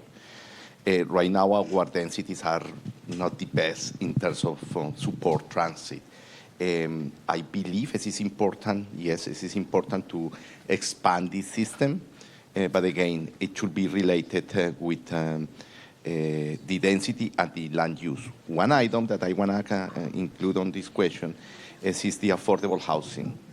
When we have projects of affordable housing, what we are trying to do right now is to include a bus stop to create, in the short term, the facility for the school bus system in order to operate for the kids right now. But in long term, to be able to expand the transit routes and get public transit buses with origin and destinations. Next one, building. They have a mic. What happens if work is done without a permit? Well, let's just say it's better you come to us first because that can get you started and going without involving code enforcement.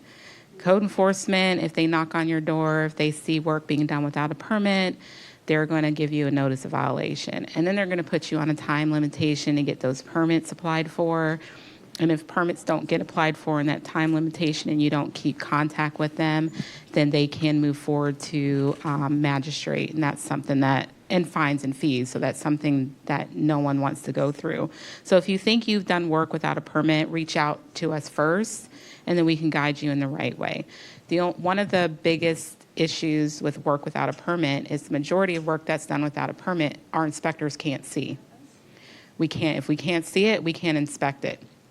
So you can either tear it all out, start over so the licensed inspectors can properly inspect it, or you hire a third party, which is those private provider inspectors, which they might have different tools that the county doesn't have to be able to inspect the property, different types of equipment that they can use to get behind walls or under slabs and things like that to inspect. Will that cost you more money? Yes, because you got to pay for their services. So don't do work without a permit. And if you do, come see us first before code enforcement sees you. Can I ask who might have asked this question so I can get some background? Does a utility partnership affect the impact fee and to what degree? Can you explain me? So I know that there are impact fees at every level. So if you work in partnership with the county. And a developer, you mean? Yeah, okay.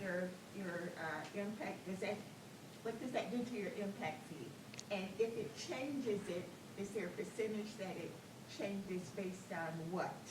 Okay. So you are correct. We collect impact fees at time of building permit issuance, and that fee is based off the fee schedule that's in place at the time that your permit was applied for. It's for roads, libraries, Public safety. parks, public safety, law enforcement, and water and sewer. Now, water and sewer are a form of an impact fee, but they are collected by our utility department, and they're considered a facility investment fee.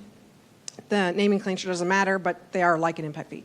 If a developer builds a road in partnership with their project and goes above and beyond what's deemed their proportionate share of the road that they needed for their project, then we have to credit them the above and beyond. So if they were deemed to owe us $1 million in impact fees for their project, but they spent $6 million to build a road like Fort Hammer Parkway, we have to credit them that dollar for dollar above what's deemed their proportionate share. But while they're out there working, they saved us money by doing that. So the Fort Hammer project by the high school is a perfect example of we got that road years ahead of where we would have had it if we had to wait for our CIP to have funded it. And yes, we had to credit the developer, but they saved us money by doing that. So it's a good business decision for us most of the time that we take advantage of those timing, especially with roads. So it's basically about timing more so than about anything else. You just speed ahead with the project. Right, otherwise you're waiting until it's funded by impact fees and on the CIP, right? So it just depends. It's case by case, but the statute requires that we give them a credit for anything above their share. Dollar for dollar. Dollar for dollar, yeah. And Thank you. And with regard to the example that Rachel gave with the sewer, that came about, I was actually working at Public Works at the time, that came about because Benderson was going forward with their project.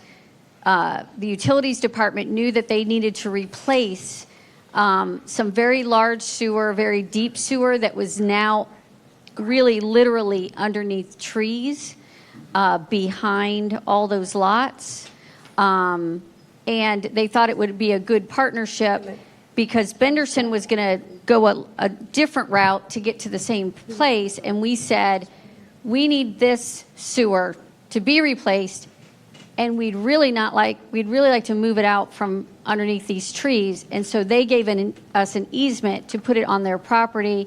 They actually built it. They were able to tie into it. but the county paid them for the portion that they didn't need. And in essence, it got done quicker and, like Nicole said, cheaper than we could have done it. Okay, so they not only benefited from an easement donation, The county did. the county did. Mhm. So the county would have needed to purchase that easement. We may have had to purchase it, or we would have really been upsetting the existing neighbors when we went through our existing easement and tore down all those trees to replace the sewer. So we felt like it was a win-win. Thank you. Excuse me, before you go to the next question, I want to ask you, please do not use acronyms without at least, like, for example, Nicole, I think your name, okay, you just said CIP. I don't know what that is. Can you say that, just so she can hear it? We've all said it, Okay, but. when you respond. Okay, yep, absolutely. You know, say, you know, don't use the acronym. So that was capital improvement plan. All right, so the next question, and actually, let me introduce myself. Chris Klepek, I'm a planning section manager for the community planning and zoning section. I think Rachel probably touched on one of her beautiful first slides, the funnel slide, where she talked about all the different intake applications we get and questions. My staff is basically the front line. I was at the top of that funnel, basically, where we get all the inquiries from citizens, developers, you name it. So the question is how is adequate parking determined? So the Land Development Code defines every single specific use that there is. So, for example, I don't know what an apartment complex is, but I know what a multifamily development is. Okay? I don't know what a bar is. I know what a alcoholic beverage establishment is. Okay?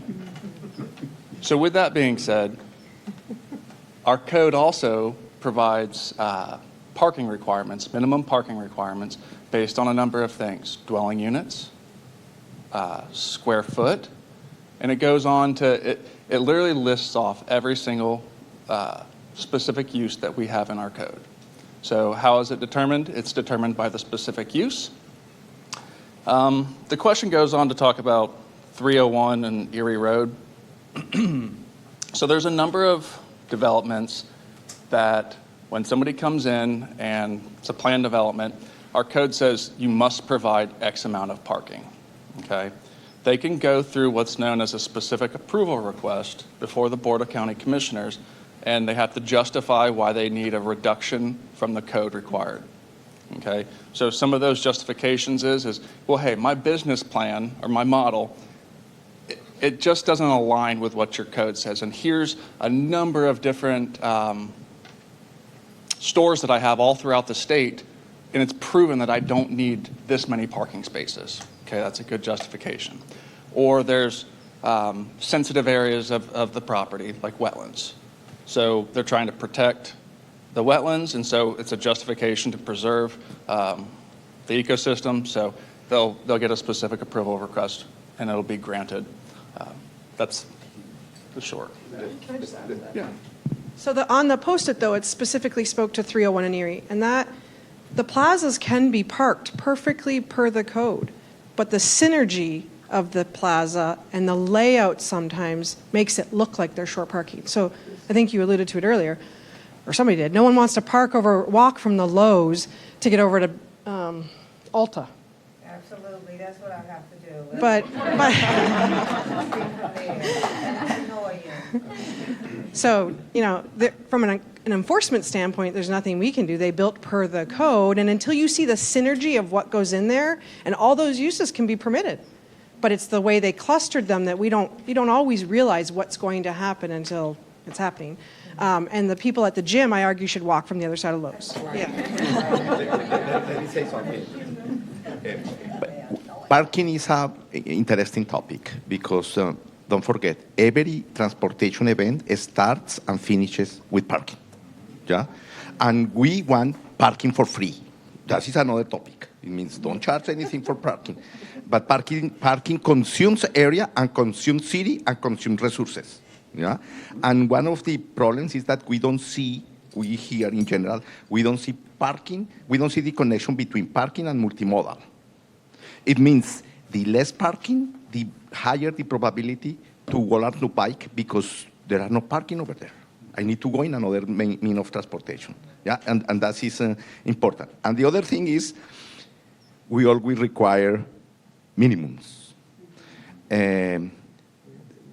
We need to think in terms of maximums. Okay, I think I'm next. Okay, the question I have, if the rezone is not approved by the land use committee, how can it still come to the board? Okay, so I'm not sure if this meant by the planning commission? Yeah. Okay, all right. So if it's not, the planning commission is actually a recommending body. So if they recommend for denial, the Board of County Commissioners can overrule that and still vote in favor of it. But if the Board of County Commissioners follows suit and denies the project, then there's a whole nother process that they can challenge the applicant, or the citizens can challenge the approval or denial of the application through mediation processes. So that's why you see some projects like the Terra project come back in front of the board like it did, because they went through a mediation process after the board denied the project. And The likelihood is that a developer will first go to see if the board will approve it, so they can skip that mediation step. They never want to go to mediation if they don't have to. They always want an approval if they can get it. But again, that has to be consistent, compliant, and in accordance with the Comprehensive Plan and Land Development Code. So that is the narrow focus that they're supposed to be reviewing these applications for. Right, so then how often does the board approve something that the planning commission denied? Not too often, but I'd say maybe 5 to 10% of the time. And it depends on how many of the planning commissioners may have been in the audience for the day, or been on the dais for the day. Because if there was a split vote, it would be a recommendation for denial. But they have to have a quorum for a vote anyway. Correct, they do. But when they have even numbers, it forces a denial, recommendation or a denial of the board. Does that answer your question? It does. I'm just kind of, so like, as a citizen, I'm sitting here going, so why the heck do you bother to have a planning commission if their decision can be overridden at a higher level? It's written into state statutes that we need a land use planning agency, and we call them planning commission. But if it's not consistent with your comprehensive plan, like, doesn't that just send up enough red flags that go back to the drawing board and get it right? It should, but sometimes other decisions weigh into what the planning commission provides their recommendation on, that maybe they should or should not. Also, once they go to planning commission, and if they do get a denial, sometimes they make a change before they get to the Board of County Commissioners based on what they've heard. So sometimes that can be a good thing. If the planning commission makes some comments, then sometimes they actually change what they're proposing. So next question. I got a question for this lift station. Our neighborhood has 2 lift stations that are the fence with vinyl fence. That is a hurricane blowout. I guess it's blown out by hurricane last season. Are they going to be changed to something else that will now not blow down during hurricanes? So our code actually only requires the lift station to be fenced by a chain link fence, so it is less vulnerable. But if the HOA, let's say, wish to choose vinyl fence, we don't have objection for that. Either one is acceptable. But if chain link fence, has less vulnerable to a hurricane. And if it is vinyl, the lift station itself may be maintained by the county. It may be a public lift station. But if it's a vinyl fence, that has to be maintained by your HOA. Who's next? Carol's going. Okay, another conservation area question. HOA conservation areas, how do we get started cleaning them up, i.e. removing invasive invasives like Brazilian pepper. So first of all, don't just go do it yourself because some people do, or they encroach from their yard into the conservation area, and then we have code enforcement issues. So first and foremost, when projects are platted, if you live in a subdivision, you have a final plat that was approved, and there's all these documents that are recorded with the plat, such as your declaration of covenants and restrictions, notice to buyers, list of holdings, and the final plat itself identifies the body entity that owns and maintains that area. Most often, it's an HOA. Sometimes it's a CDD. Other times, it's a stewardship district. So when you have a conservation area and you're interested in improving it, I would recommend going to your HOA first, since they own the area. They're supposed to be maintaining in perpetuity. That's a requirement of the county. Unfortunately, we just do not have enough staff and manpower to go out and review these areas post-development. But the owner is HOA most times, and they're supposed to maintain. You have to hire a professional, so whether that's an environmental consultant or sometimes just a landscaping group, to go out, and they have to be knowledgeable of the invasive species in the area, like Brazilian pepper, melaleuca, carrot wood, etc. Usually they first spray them down with herbicide, and ensuring that they're dead, and then you cut them, and they'll do all that work for you, and then we require planting up those gaps once you remove them with buffer enhancement plantings, so those nuisance exotics don't sprout back up, because they'll take over everything. And what I will say is that our Community and Veteran Services Department, CVS, does have applications available for neighborhood enhancement grants. So you can apply if the HOA is looking for funding, or if you need a funding source, you can apply to the county. I think there's 2 different types of grants, and you can utilize that funding once you apply. And this can be an item that it's used for. Sometimes it's for beautification of a subdivision's entranceway. A lot of times it is for nuisance exotic species. So that is something that the county can help you with. Is there a reason why the developer doesn't do that prior to turnover? So they are required to, yes. So when a subdivision is approved, my team requires a cost estimate for nuisance exotic species removal, wetland buffer enhancement plantings, and conservation area signage. And that is bonded with the county for the final plat that is approved by the board and is then recorded. So my team goes out post-development and inspects those areas. And we do not release the bond until they get a passing inspection. So that initial one is through the developer, and then the HOA is supposed to maintain it in perpetuity. If the conservation area is in a CDD, that's owned by the CDD, same scenario. How long ago did that start? Forever. Okay. I mean, that's been the standard requirement. Unfortunately, a lot of times, I know HOAs deal with a lot, so it's not high on their priority list, but it is a requirement if you look in any of your subdivision documents. Yes. Okay, so I just want to make sure I understand this. Sure. So the developer does have the responsibility to remove the exotic species Initially. initially. Yes. But then once the whole property is turned over to the HOA, Mhm. it is now the HOA's responsibility. Yes. They should be doing it professionally instead of a bunch of people in their 70s and 80s out there yanking out Brazilian pepper. I couldn't even remember the name of it. Yes. That's what I've learned about It should be done by a professional. Yes. Okay, so if it was removed, how does is it just common for this stuff to come back? Like they think they removed it? Oh, absolutely. What I'm hearing is Neil didn't do it properly. So the reason why they're invasive species is because they outcompete natives, so they'll just take up a bunch of space. So if you don't plant up those areas with native plantings, they will easily come back. And so it is important to, once you remove them, to fill those gaps. Right, and so that in summary, what you said was, if your HOA doesn't want to add this onto the cost of It should be in there. Well, then, but it's a weird HOA, but anyway, the point is that they can apply for a grant to do something to try to get this buffer set up, removal and buffer set up that you mentioned. To at least help with the funding. The county won't go out there and do the work for you, but you can get some monetary. And is it true that you fine the HOA if they don't remove it? We are complaint-based, so no, we don't have, like I said, the staffing ability to go out and inspect every subdivision. If there are complaints that are provided to the county, we'll look into, and if we need to work with code enforcement, then we'll do that, which sometimes does happen. Sorry.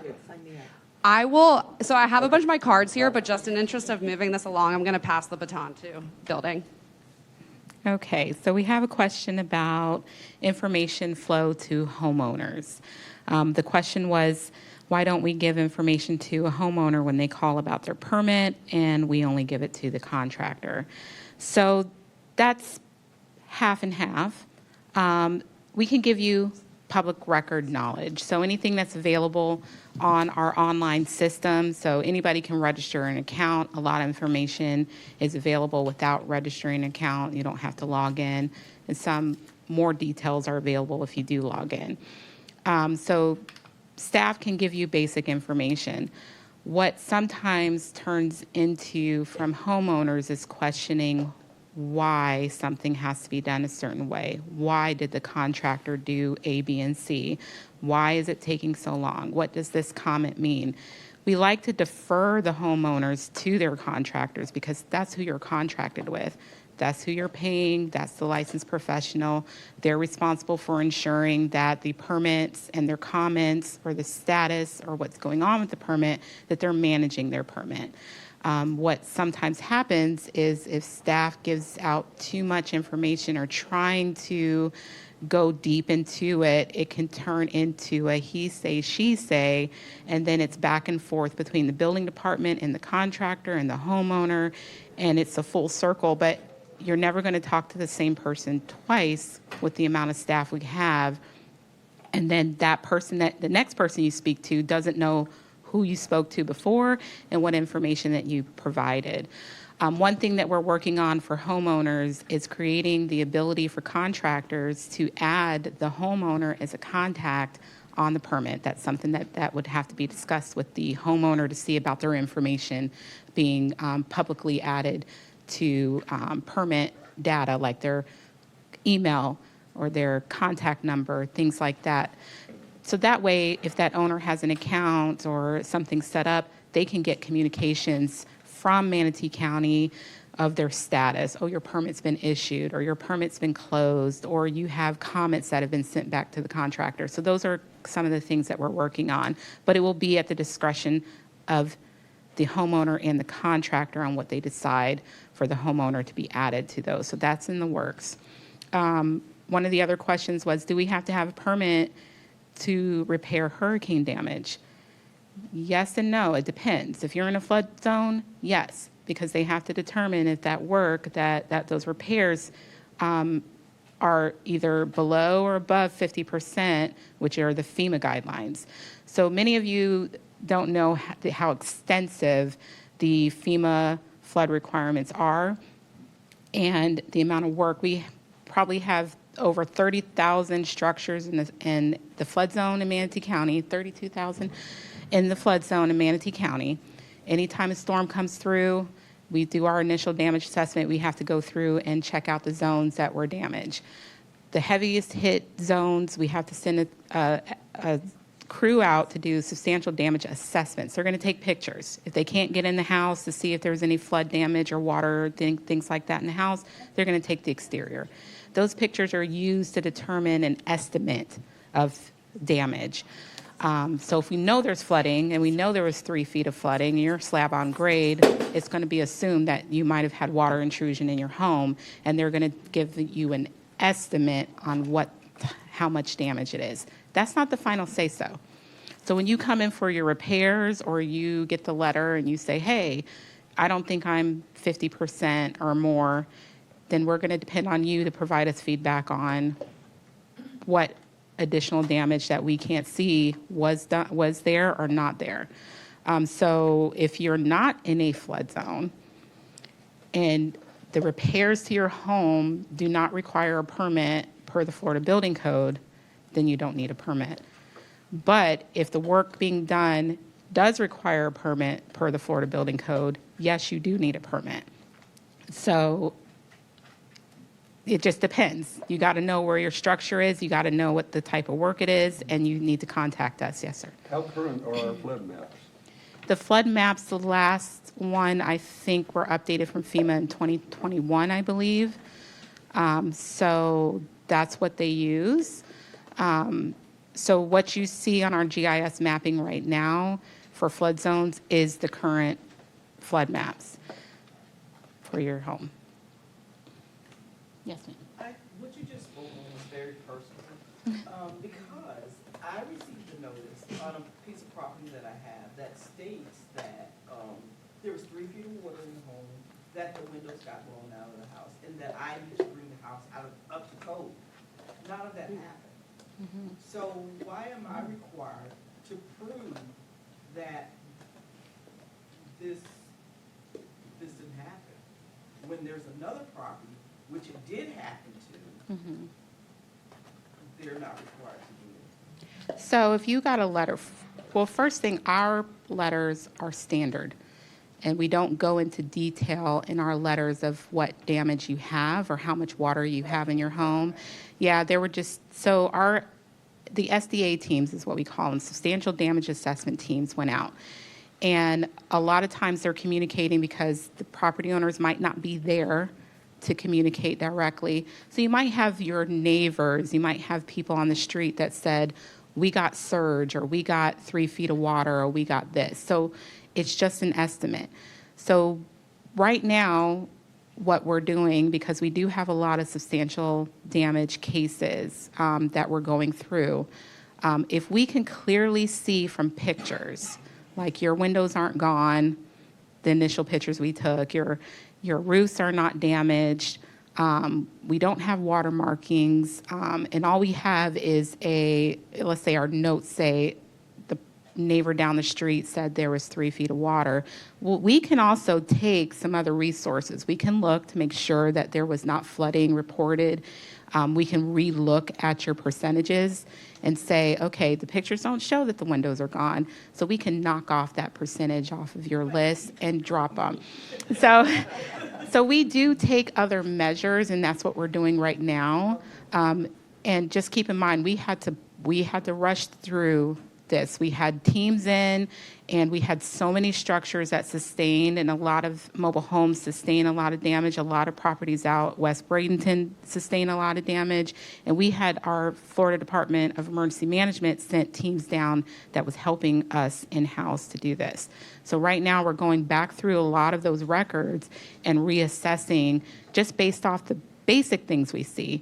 But if we have questions, we might ask for more information from you. Now, is there a time frame in which you have to respond to those letters that were sent out? Because I knew that there was no damage done to the property, so I pretty much just kind of... So if you received a letter that states that you're 50% or higher in the estimated damage of your property, it's better that you respond to us quicker. You can call, so on the letter is a flood email, flood@mymanatee.org. You can email in. You can stop by the office, or you can give us a call. I do have a card, so that way if you want to take it, you can take it, and we can look at your property again.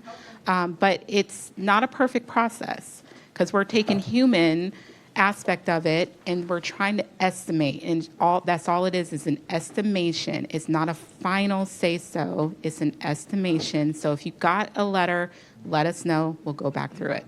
Okay? You're welcome.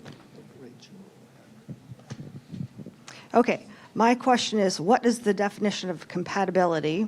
Does the definition ever change when determining a new project? And compatibility with an existing residential development? There's a lot in that.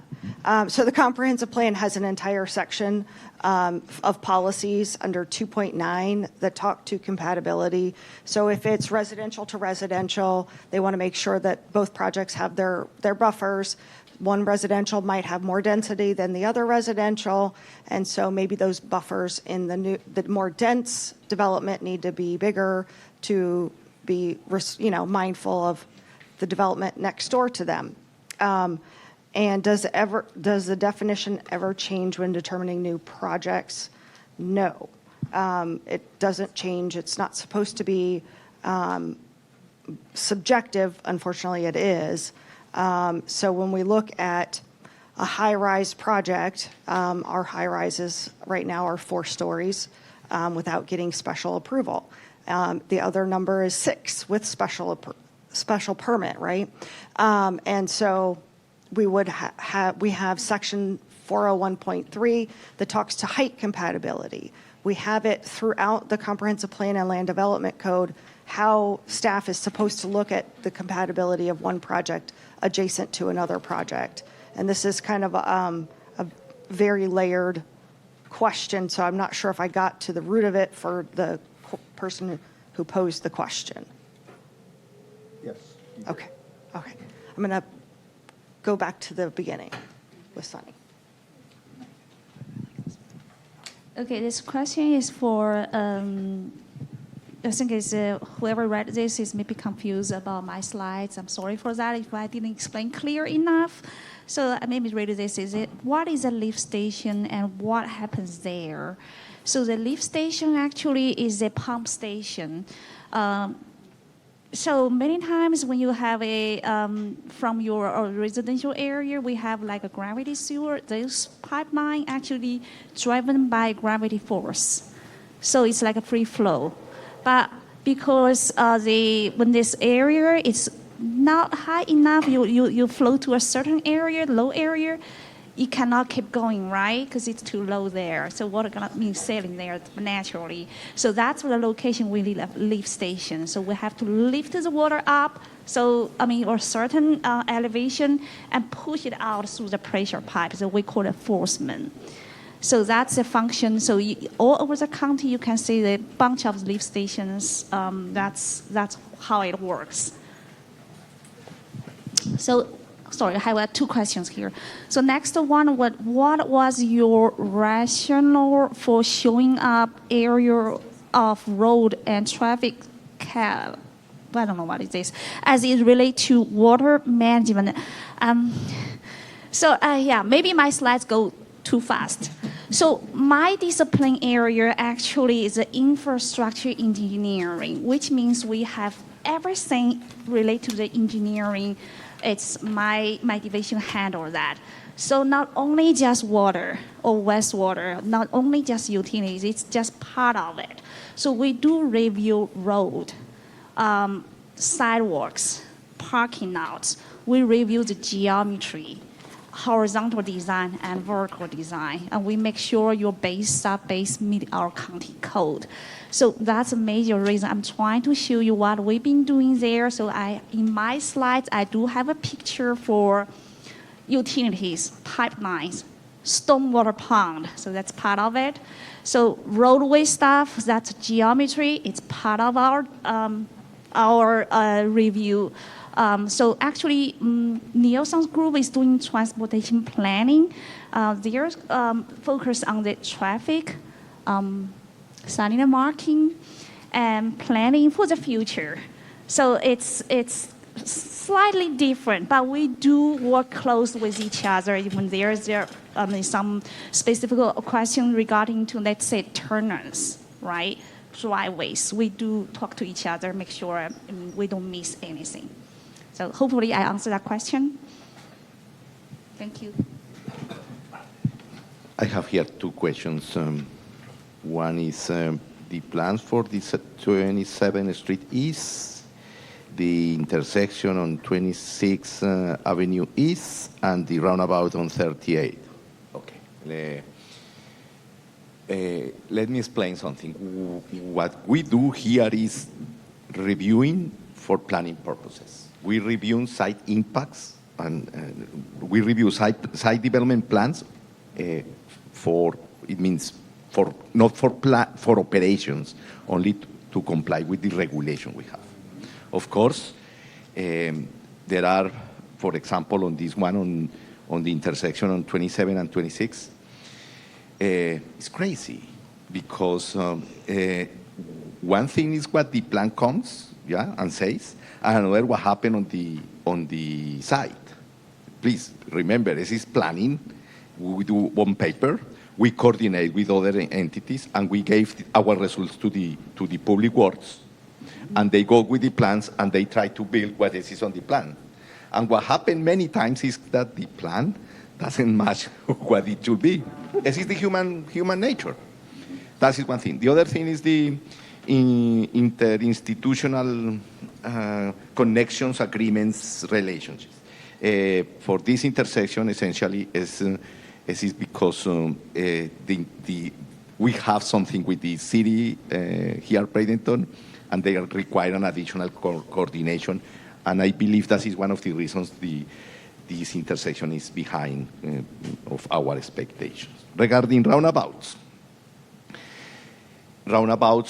they have nice features, essentially, because they work as gateways. When you drive on the roundabout, your perspective as a driver change, your behavior change, because you are transitioning from one area to other. Yeah, the traffic continues. There are flow, a nice flow. You reduce the speed.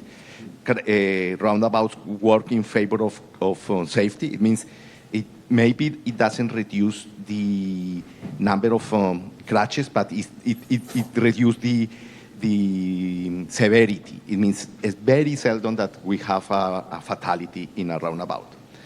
The problem with the roundabout is because our average age, elderly people, they don't want to drive around roundabouts. And for that reason, we have a community push. You know, the community is pushing back on roundabouts.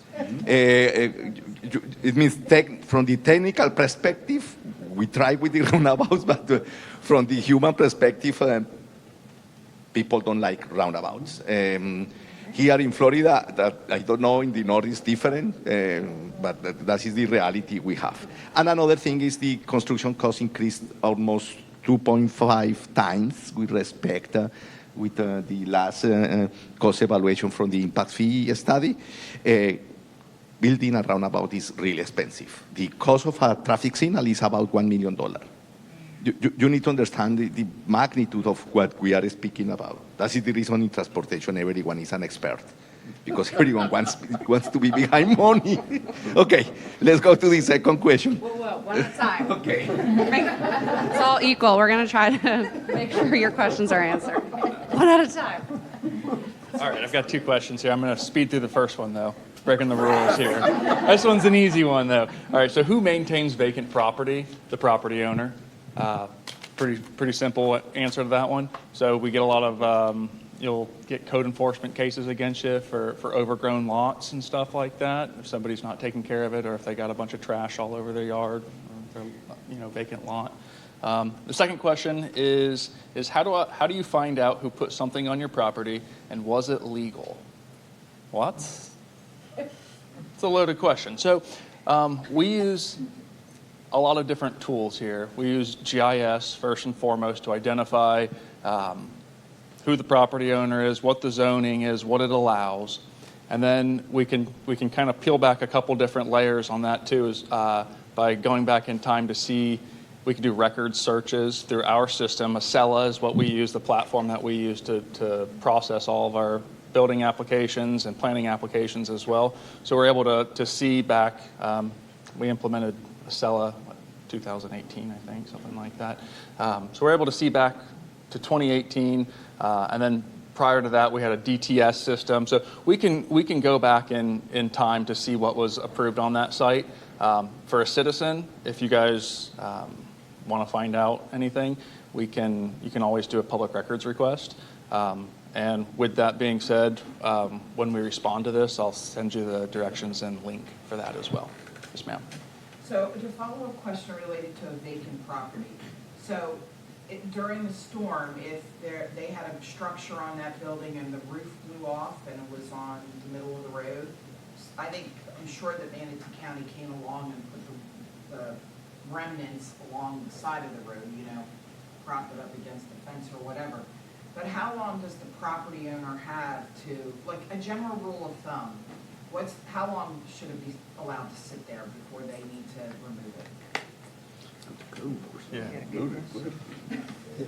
So that would be code enforcement. So if code enforcement's in the area. They can cite the property owner. They have their own property maintenance code that they follow through the county, and they set the time limitation. So they're going to give a notice of violation, and they're going to say, hey, in 30 days or whatever, you have to get the property cleaned up, or they can take them to magistrate and start assessing fines and fees. So that is strictly a code enforcement process based off when they start their case and the communication they have with that property owner. So they would have notified the property owner that Absolutely. you removed your roof off of the road? Well, first is code enforcement's not touching the debris. So that could be anybody from waste management, neighbors, anybody can push that debris off the road. It's not necessarily Manatee. Yeah, these were huge pieces. Well, right. It's unlikely that a couple of people said, let's just pick this up. Well, code enforcement specifically is not going to touch the debris and move it. So somebody else could have moved it, somebody could have moved the debris off of the road. But if code enforcement's called out to the property off of a complaint, or if they're in the neighborhood and see it, they'll cite it. If they're not in the neighborhood and they don't get a complaint, they might not even know it exists. So it depends on the community to inform code enforcement, or if they're out on their routes and they happen to come across it and see it, then they are the ones who will start the case. They're the ones that will issue the notice of violation to the property owner. And if it gets to that point where they need to move to the next step of magistrate, the property owner will receive a notice to appear, and then they go through that process. So that's strictly a code enforcement. So on our website under public safety, you can find the code enforcement department's information. And if you have those additional questions on their processes, you can reach out directly to code enforcement.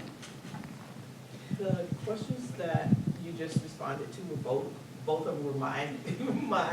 And the reason I wrote that is because I've been trying to find out for years.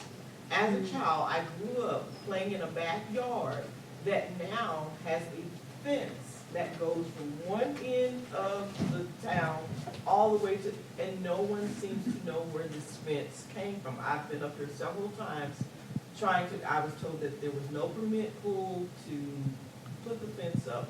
My basketball court that my dad put for me is now on the other side of a 6-foot fence. Nobody seems to know where the fence came from. And that's probably true if nobody pulled the permit. I mean, we won't be able to tell. So that's where if it's an unpermitted fence and you're saying, is it going across many lots? It goes from one end of Ramonia all the way to the other end, and nobody seems to know. So the first step is to determine where the fence is, who owns it. Right. That's the first step. The second step is once you determine who owns it, then you can call code enforcement. And then I was just gonna say, the property is becoming a dumping ground. There's propane tanks and everything that's getting dumped. The best option to start with is code enforcement. Is reaching out directly to them and having them come out to, look at the property and issue a citation to whoever owns that portion of land. So if there's no proof of ownership of who put the fence up, does she have the right to tear that fence down? We can't advise.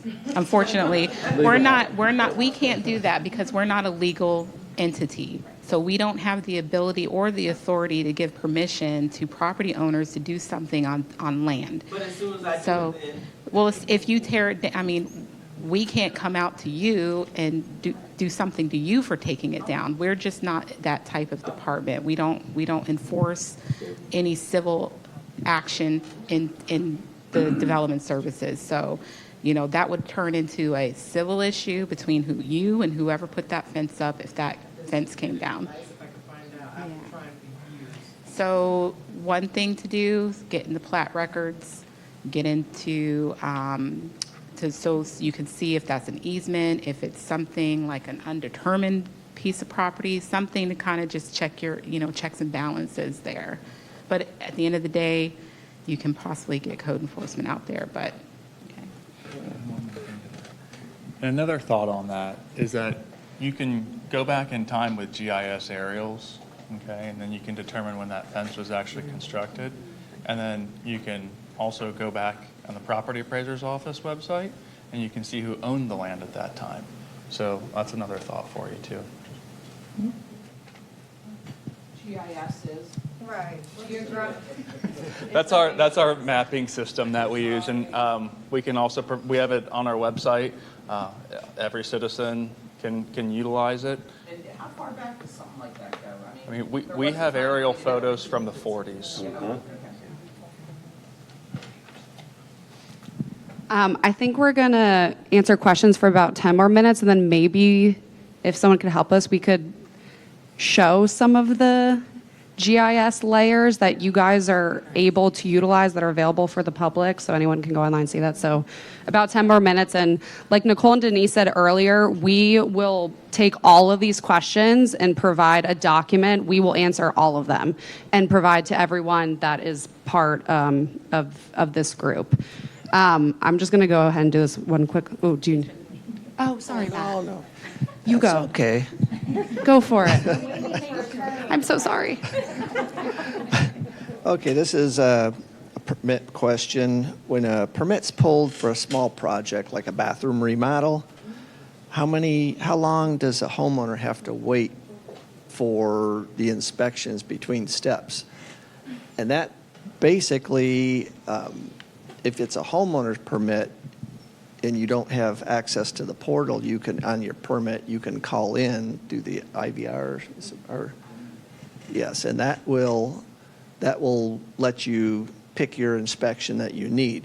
We typically do inspections the next day from when you schedule them, so we do next day.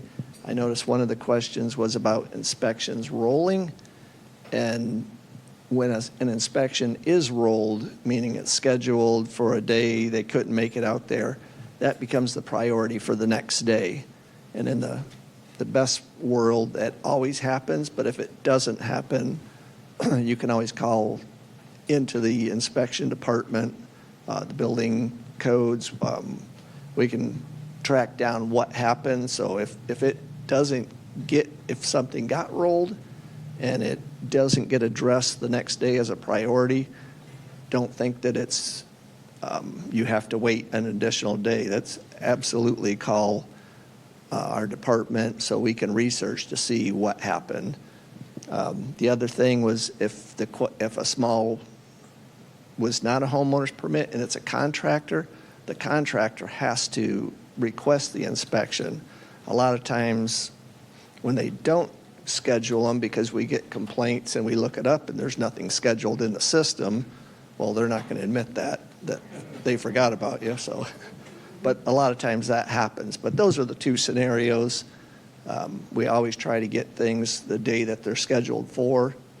We can't give you specific times. We do have options that people can pay extra for a specific time, but that's an expensive option. But we try to accommodate homeowner permits where somebody has to be home because that's important. You're taking time off.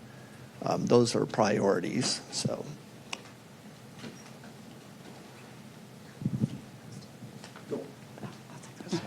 Okay, I'll be quick. One, someone asked about the IFAS Extension Office. We highly encourage homeowners to speak with them. They have a lot of good advice. They have a micro irrigation lab. They provide a lot of great recommendations for Florida-friendly landscaping, so right plant, right place.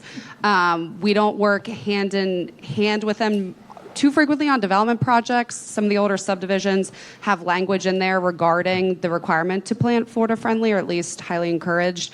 So I highly recommend everyone, if you're looking to landscape your yard, speak to the Manatee County's IFAS Extension Office, which is the Institute of Food and Agricultural Sciences. It's in Palmetto.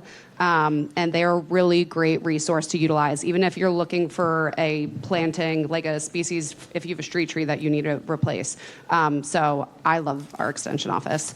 And just one more quickly, does environmental planning get involved when a wetland retains too much water and kills all the oak trees in the wetland from improper engineering? So maintaining the hydro period of the wetland, which is the amount of water, is a very important attribute of the wetland to ensure that it survives and maintains in perpetuity the function. If you see that a wetland is very full of water, higher than normal based off engineering that, sometimes errors happen, file a complaint with the state, the Southwest Florida Water Management District, also known as SWIFMUD, because they have inspectors that'll come out when developers submit their environmental resource permit, ERP applications to the state. They also provide calculations demonstrating to the state that they're going to maintain that hydro period. And if it's no longer being maintained, then that is an issue and they're non-compliance. So contact our local water management district office, which is in Temple Terrace, I believe, or something.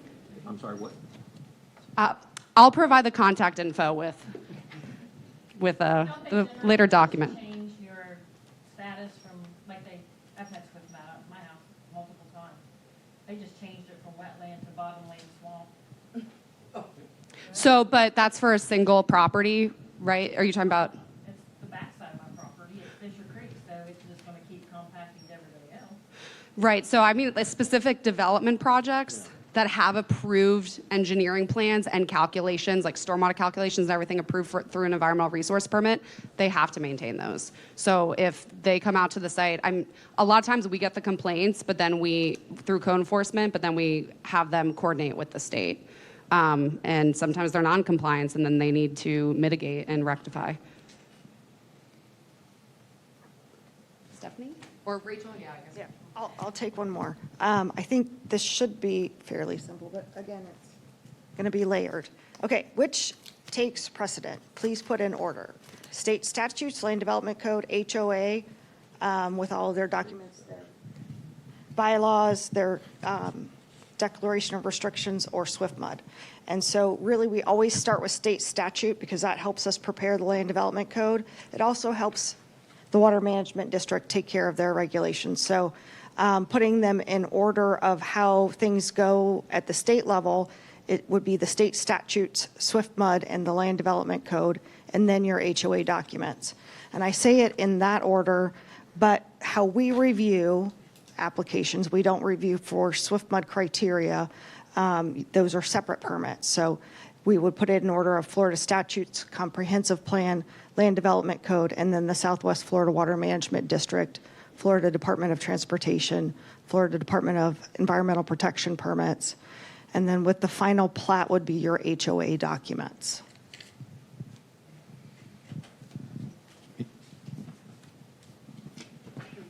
Me? Okay. Traffic study. Details about how to conduct at different times a day in season, off season. Interesting question again. What we do, there are three different variables that we need to understand. First, the type of land use. Think in terms of the church. The peak hour of the generator of the church is Sunday at 10 a.m. It is not Tuesday at 5 p.m. like everyone when we leave working, correct? It means the type of use. In this case, the example is the peak hour of the generator. The church will be Sunday, 10 a.m. Schools, same problem. Same situation, but 7 a.m. Times of the day. We usually work with the peak hour, which is from 4 to 6. For in general, for residential, we need to analyze AM also, because everyone get out between 6 and 8 from home. And we have problems when we get out of our houses. Traffic-wise, no? Yes, okay. Seasons, okay, we count traffic 4 times a year during 24 hours, usually. And with this data, we have an average annual daily traffic, yeah? And this is an average. And we create some factors comparing when we take the traffic count and how is the annual average value. And there are some factors to correct the traffic count based on the type of the year. To let you know, the traffic increases because of the snowbirds here about 30%. Yeah, it means think how heavy is the traffic in December, January, essentially because our snow beds. Okay, one last question. Permitting. Is permits just for whole buildings, like new construction, or do all permits, such as roof replacement, go through this division? If not, who handles this? So yes, the building division handles all building permits, roof replacements, window replacements, door replacements, exterior windows and doors. We don't do interior bedroom doors or anything like that. No permits required. If you're changing out plumbing, electrical, mechanical, like your AC, if you're installing a generator, those are just examples of the type of permits that come through our department on top of new construction buildings. So yes, we handle everything related to construction or repairs of structures. Great. At this time, I think we could just give everyone a 5-minute break and hopefully try to pull up some GIS resources for you guys to look at that are available to public. So if you need to use the bathroom or anything. Like I said, all the questions we didn't answer, we will compile into a document. For those of us that have our business cards, I would ask that we put them right up there so you guys can take them. We already have some up there. We're happy to answer any additional questions that maybe you didn't write down on Post-its. We'll respond via email, phone call, etc. So thanks. And there's a link there for our GIS system. Again, we will send you the links for you.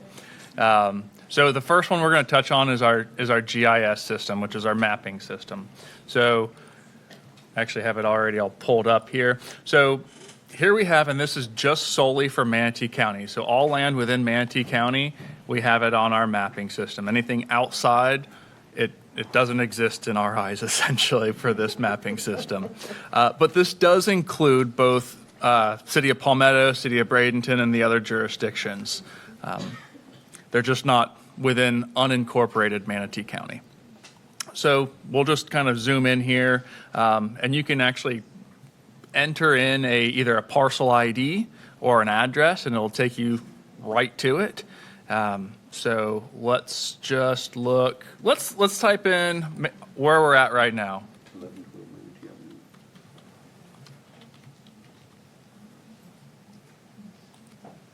All right, it'll just take us right to it.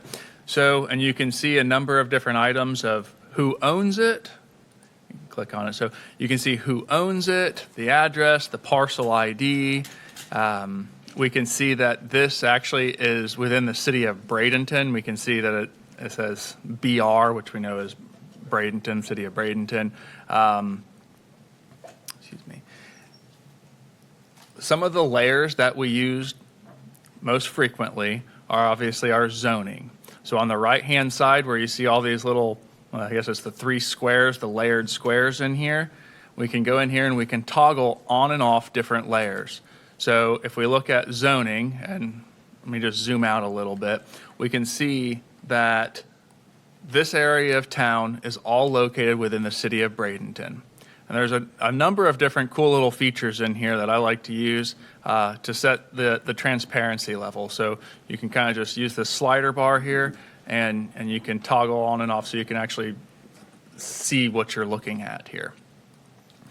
So in addition to the zoning, we have other items like future land use category. And just so we can actually look, I'm going to get outside of the City of Bradenton so we can actually see. Yeah, let's go a little bit closer to the interstate, or even out here. Let's go to 675. Let's go. Yeah, that is a dangerous. Leading this one. All right, so again, we can just go into any single property and we can see what the zoning is. We can see it's kind of checkerboarded all throughout here. We can see what the future land use categories are, okay? And we can see if it's located within any overlays. One of the important ones out here would be some of the coastal overlays. This one actually has a drop down because there's overlays that are referenced in both our land development code and our comprehensive plan. So you have to make sure that you toggle on and off each one of those. A lot of these right here would be our coastal planning area, coastal high hazard overlays. or if it's located within an entranceway overlay, such as like if you're adjacent to 301 and I-75. So this is a really cool tool that we use every single day. You can see if there's schools or anything in the area. Another item that's actually pretty cool is if you click on this, you can print it out. So there's ways that you can title it, and you can actually print it out, and it'll generate a map for you as well. So a pretty neat feature. Can you show them the development projects? I will. Yep. So within this helpful links section. Oh, actually, let me go back to the actual GIS. GIS first, please. Yeah. So in the layers section, there's a layer that says development projects. You need to go out somewhere that actually has some development projects going on. There should be some, right? Yeah, it's probably loading right now. There we go. So say, for example, you call my staff, the reviewer on call, and you're like, hey, what's going on at the corner of 301 and Erie Road? You can actually go on to our GIS and you can toggle this development projects layer, and you can see if it's lit up in the red. You can actually see what that refresh. You can click on it, and it'll tell you, first and foremost, it'll tell you the owner and the flood zone and the zoning, so on and so forth. And then if you look up here on the top right, it'll tell you what the project name was, whether it was in a plan development, what the zoning ordinance came through, and with a FSP or a final site plan, what that got approved under. And if it was, and then it actually has the application status as well of whether it's public hearing pending or plans were approved. So some of the other helpful links that we have on here, and I'll just touch on both of these top two really quick, is the land development code and our comprehensive plan. Both can all be found on our website as well. But by clicking those links, it'll take you right to our land development code. So our land development code is got lots of things popping up. Our land development code is sectioned out by chapters, and within each chapter pertains to a specific reviewing discipline, whether it be zoning or specific standards for specific uses. One of the other questions regarding parking, chapter 10 earlier. Or if you call and you're like, hey, I don't know if this specific use is allowed in this zoning district. Well, in chapter 4, we have all of our schedule of uses. So you can go in here and you can say, okay, am I allowed to have a tree farm on A or agriculturally zoned property? And P is permitted, X is not permitted.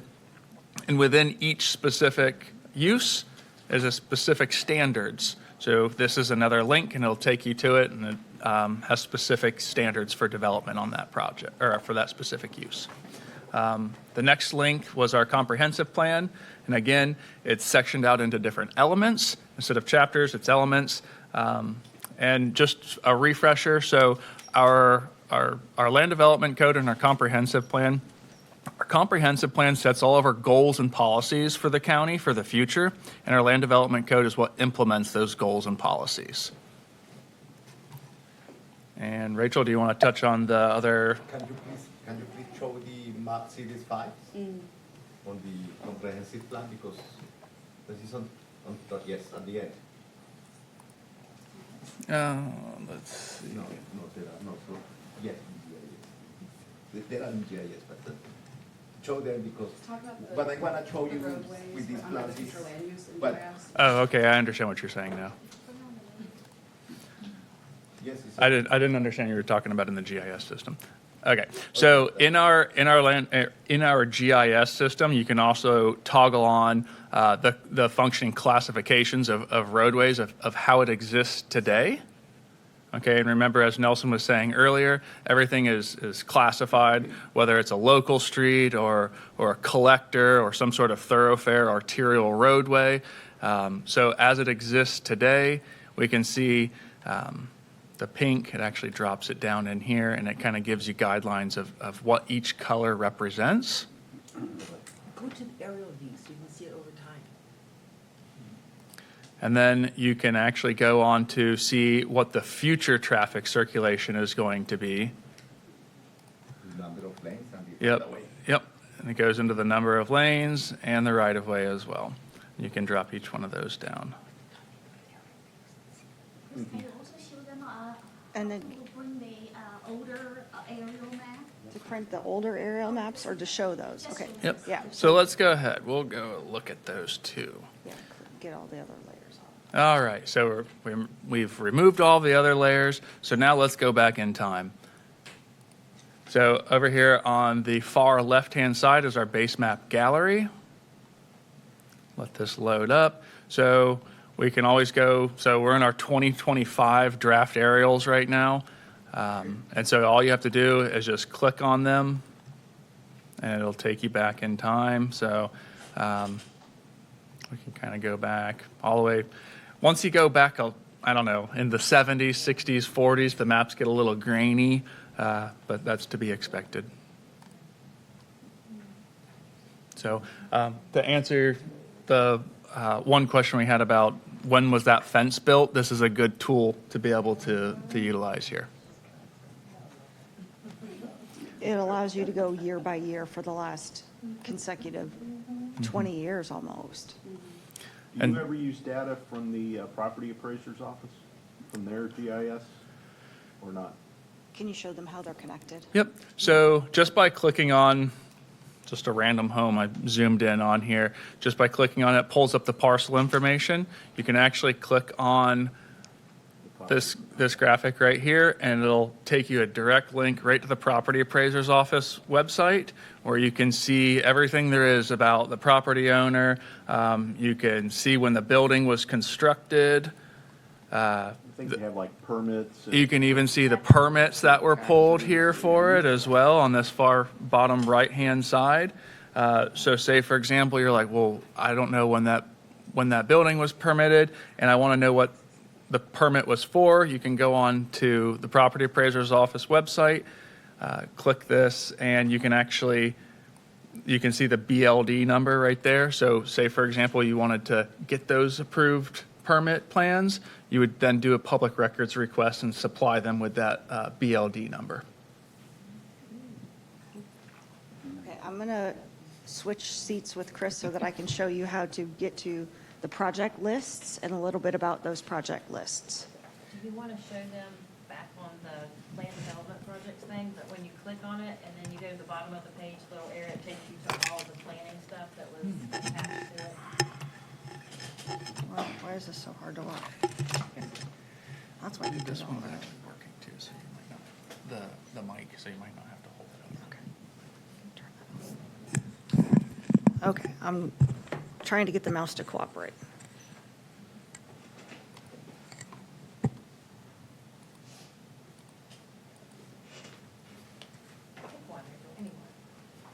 I'll go down to the bottom.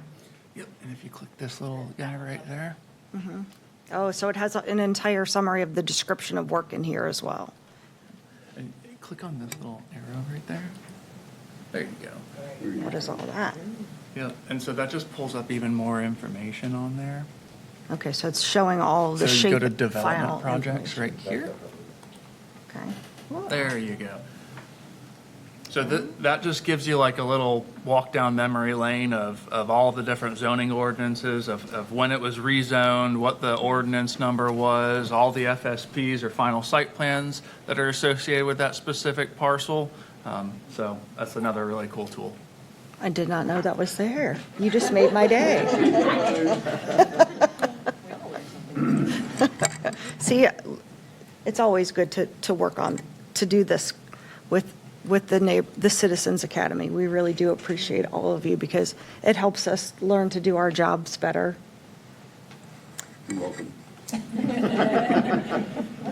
So I think if you click on this right there, okay, so that's the development projects. No, that's not what I wanted. I want to get back to the website.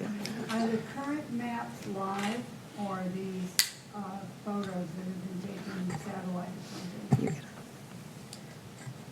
So they're not live. They get updated annually, sometimes biannually. So we're currently Some of the county is in 2025 aerials for our GIS system, and some are still in 2024. Okay. So to get to the project list and to the Development Services Task Force information, I typed into the search engine agenda. I'm still getting used to our new website, so I'm going to Agenda Management Division from there. Maybe. It's going slowly.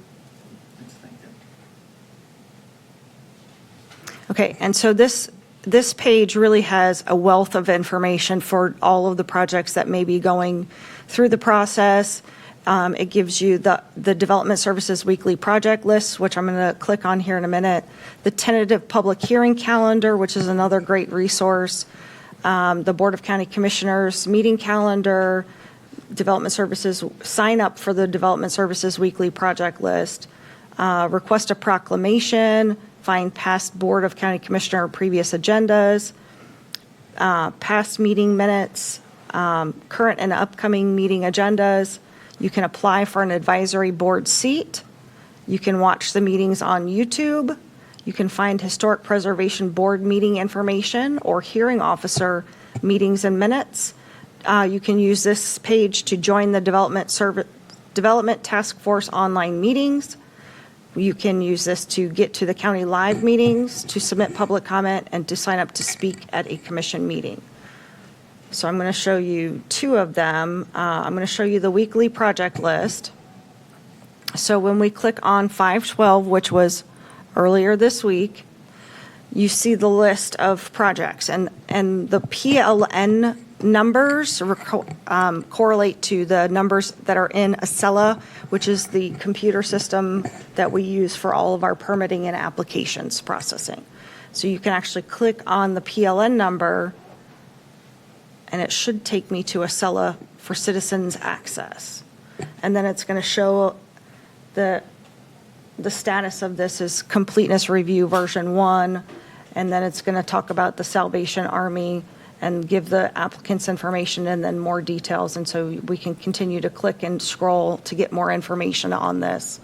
To get the plans for this, you would put in a public records request, and Chris is going to send that information. Actually, they don't even need to do that anymore. Is there another way for me to There's learn another something way. new? Okay. I love it. So you Real followed. quick, guys. We got a couple minutes. I know. Followed the link, and actually, so let's scroll up a little bit.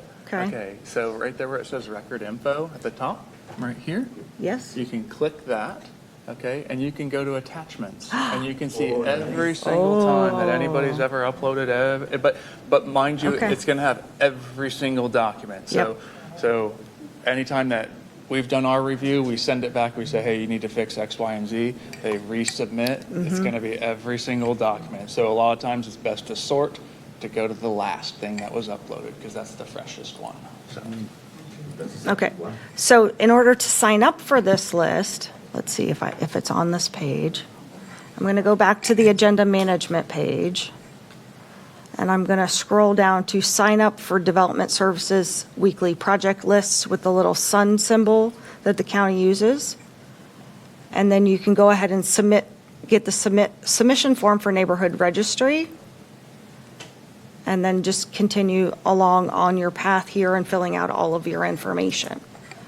And that would be the same thing for the Development Services Task Force. Scroll down until you get to the computer screen. Oops, sorry, that might not be it. That allows us to watch them live. Allows us to get the link, and you can email to Bobby Roy to get put on the normal call schedule. We do talk about any updates to process and policy in that meeting. Thank you. Nope, that's it. That's the highlights. Everything else will be links for you guys. But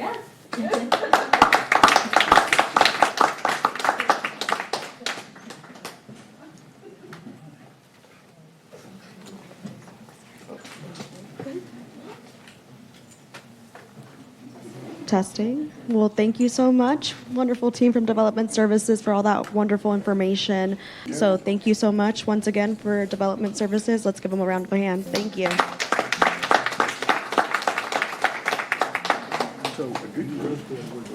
Also, we will follow up with contact information in the email that I'll send out today. Thank you.